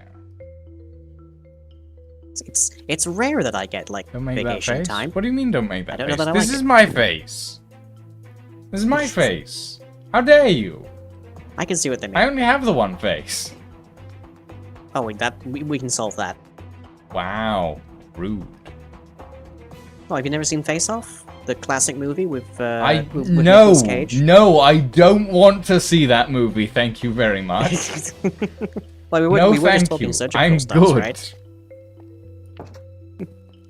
I'm good. I do not want to see Face Off ever. Thank you very much. The classic with Nicolas Cage? No? Oh. No, thank you. I'm good. Horror movies are a no for me. Thank you very much. That's not a horror movie. That's an action movie. Counts. It counts. I disagree. Uh-huh. But yes, so hopefully Thursday, Nightingale, with Lying, maybe with Dave as well, depending on how Dave's feeling. Yeah, it's gonna be fun. And Lying is going to enjoy the narrator, I am sure. Why do you say that way? What do you mean? What do you mean I'm going to enjoy the narrator? The narrator is Puck. A specific, performance of, or what? As in an interpretation of. Okay. And I think you'll enjoy that interpretation of Puck. Or you'll hate it. One of the two. I don't know which yet. Maybe I'll find it trite and derivative, we don't know. Yeah, we don't know. I personally enjoy it, but, you know. Yep, that is at stage 2. This is good.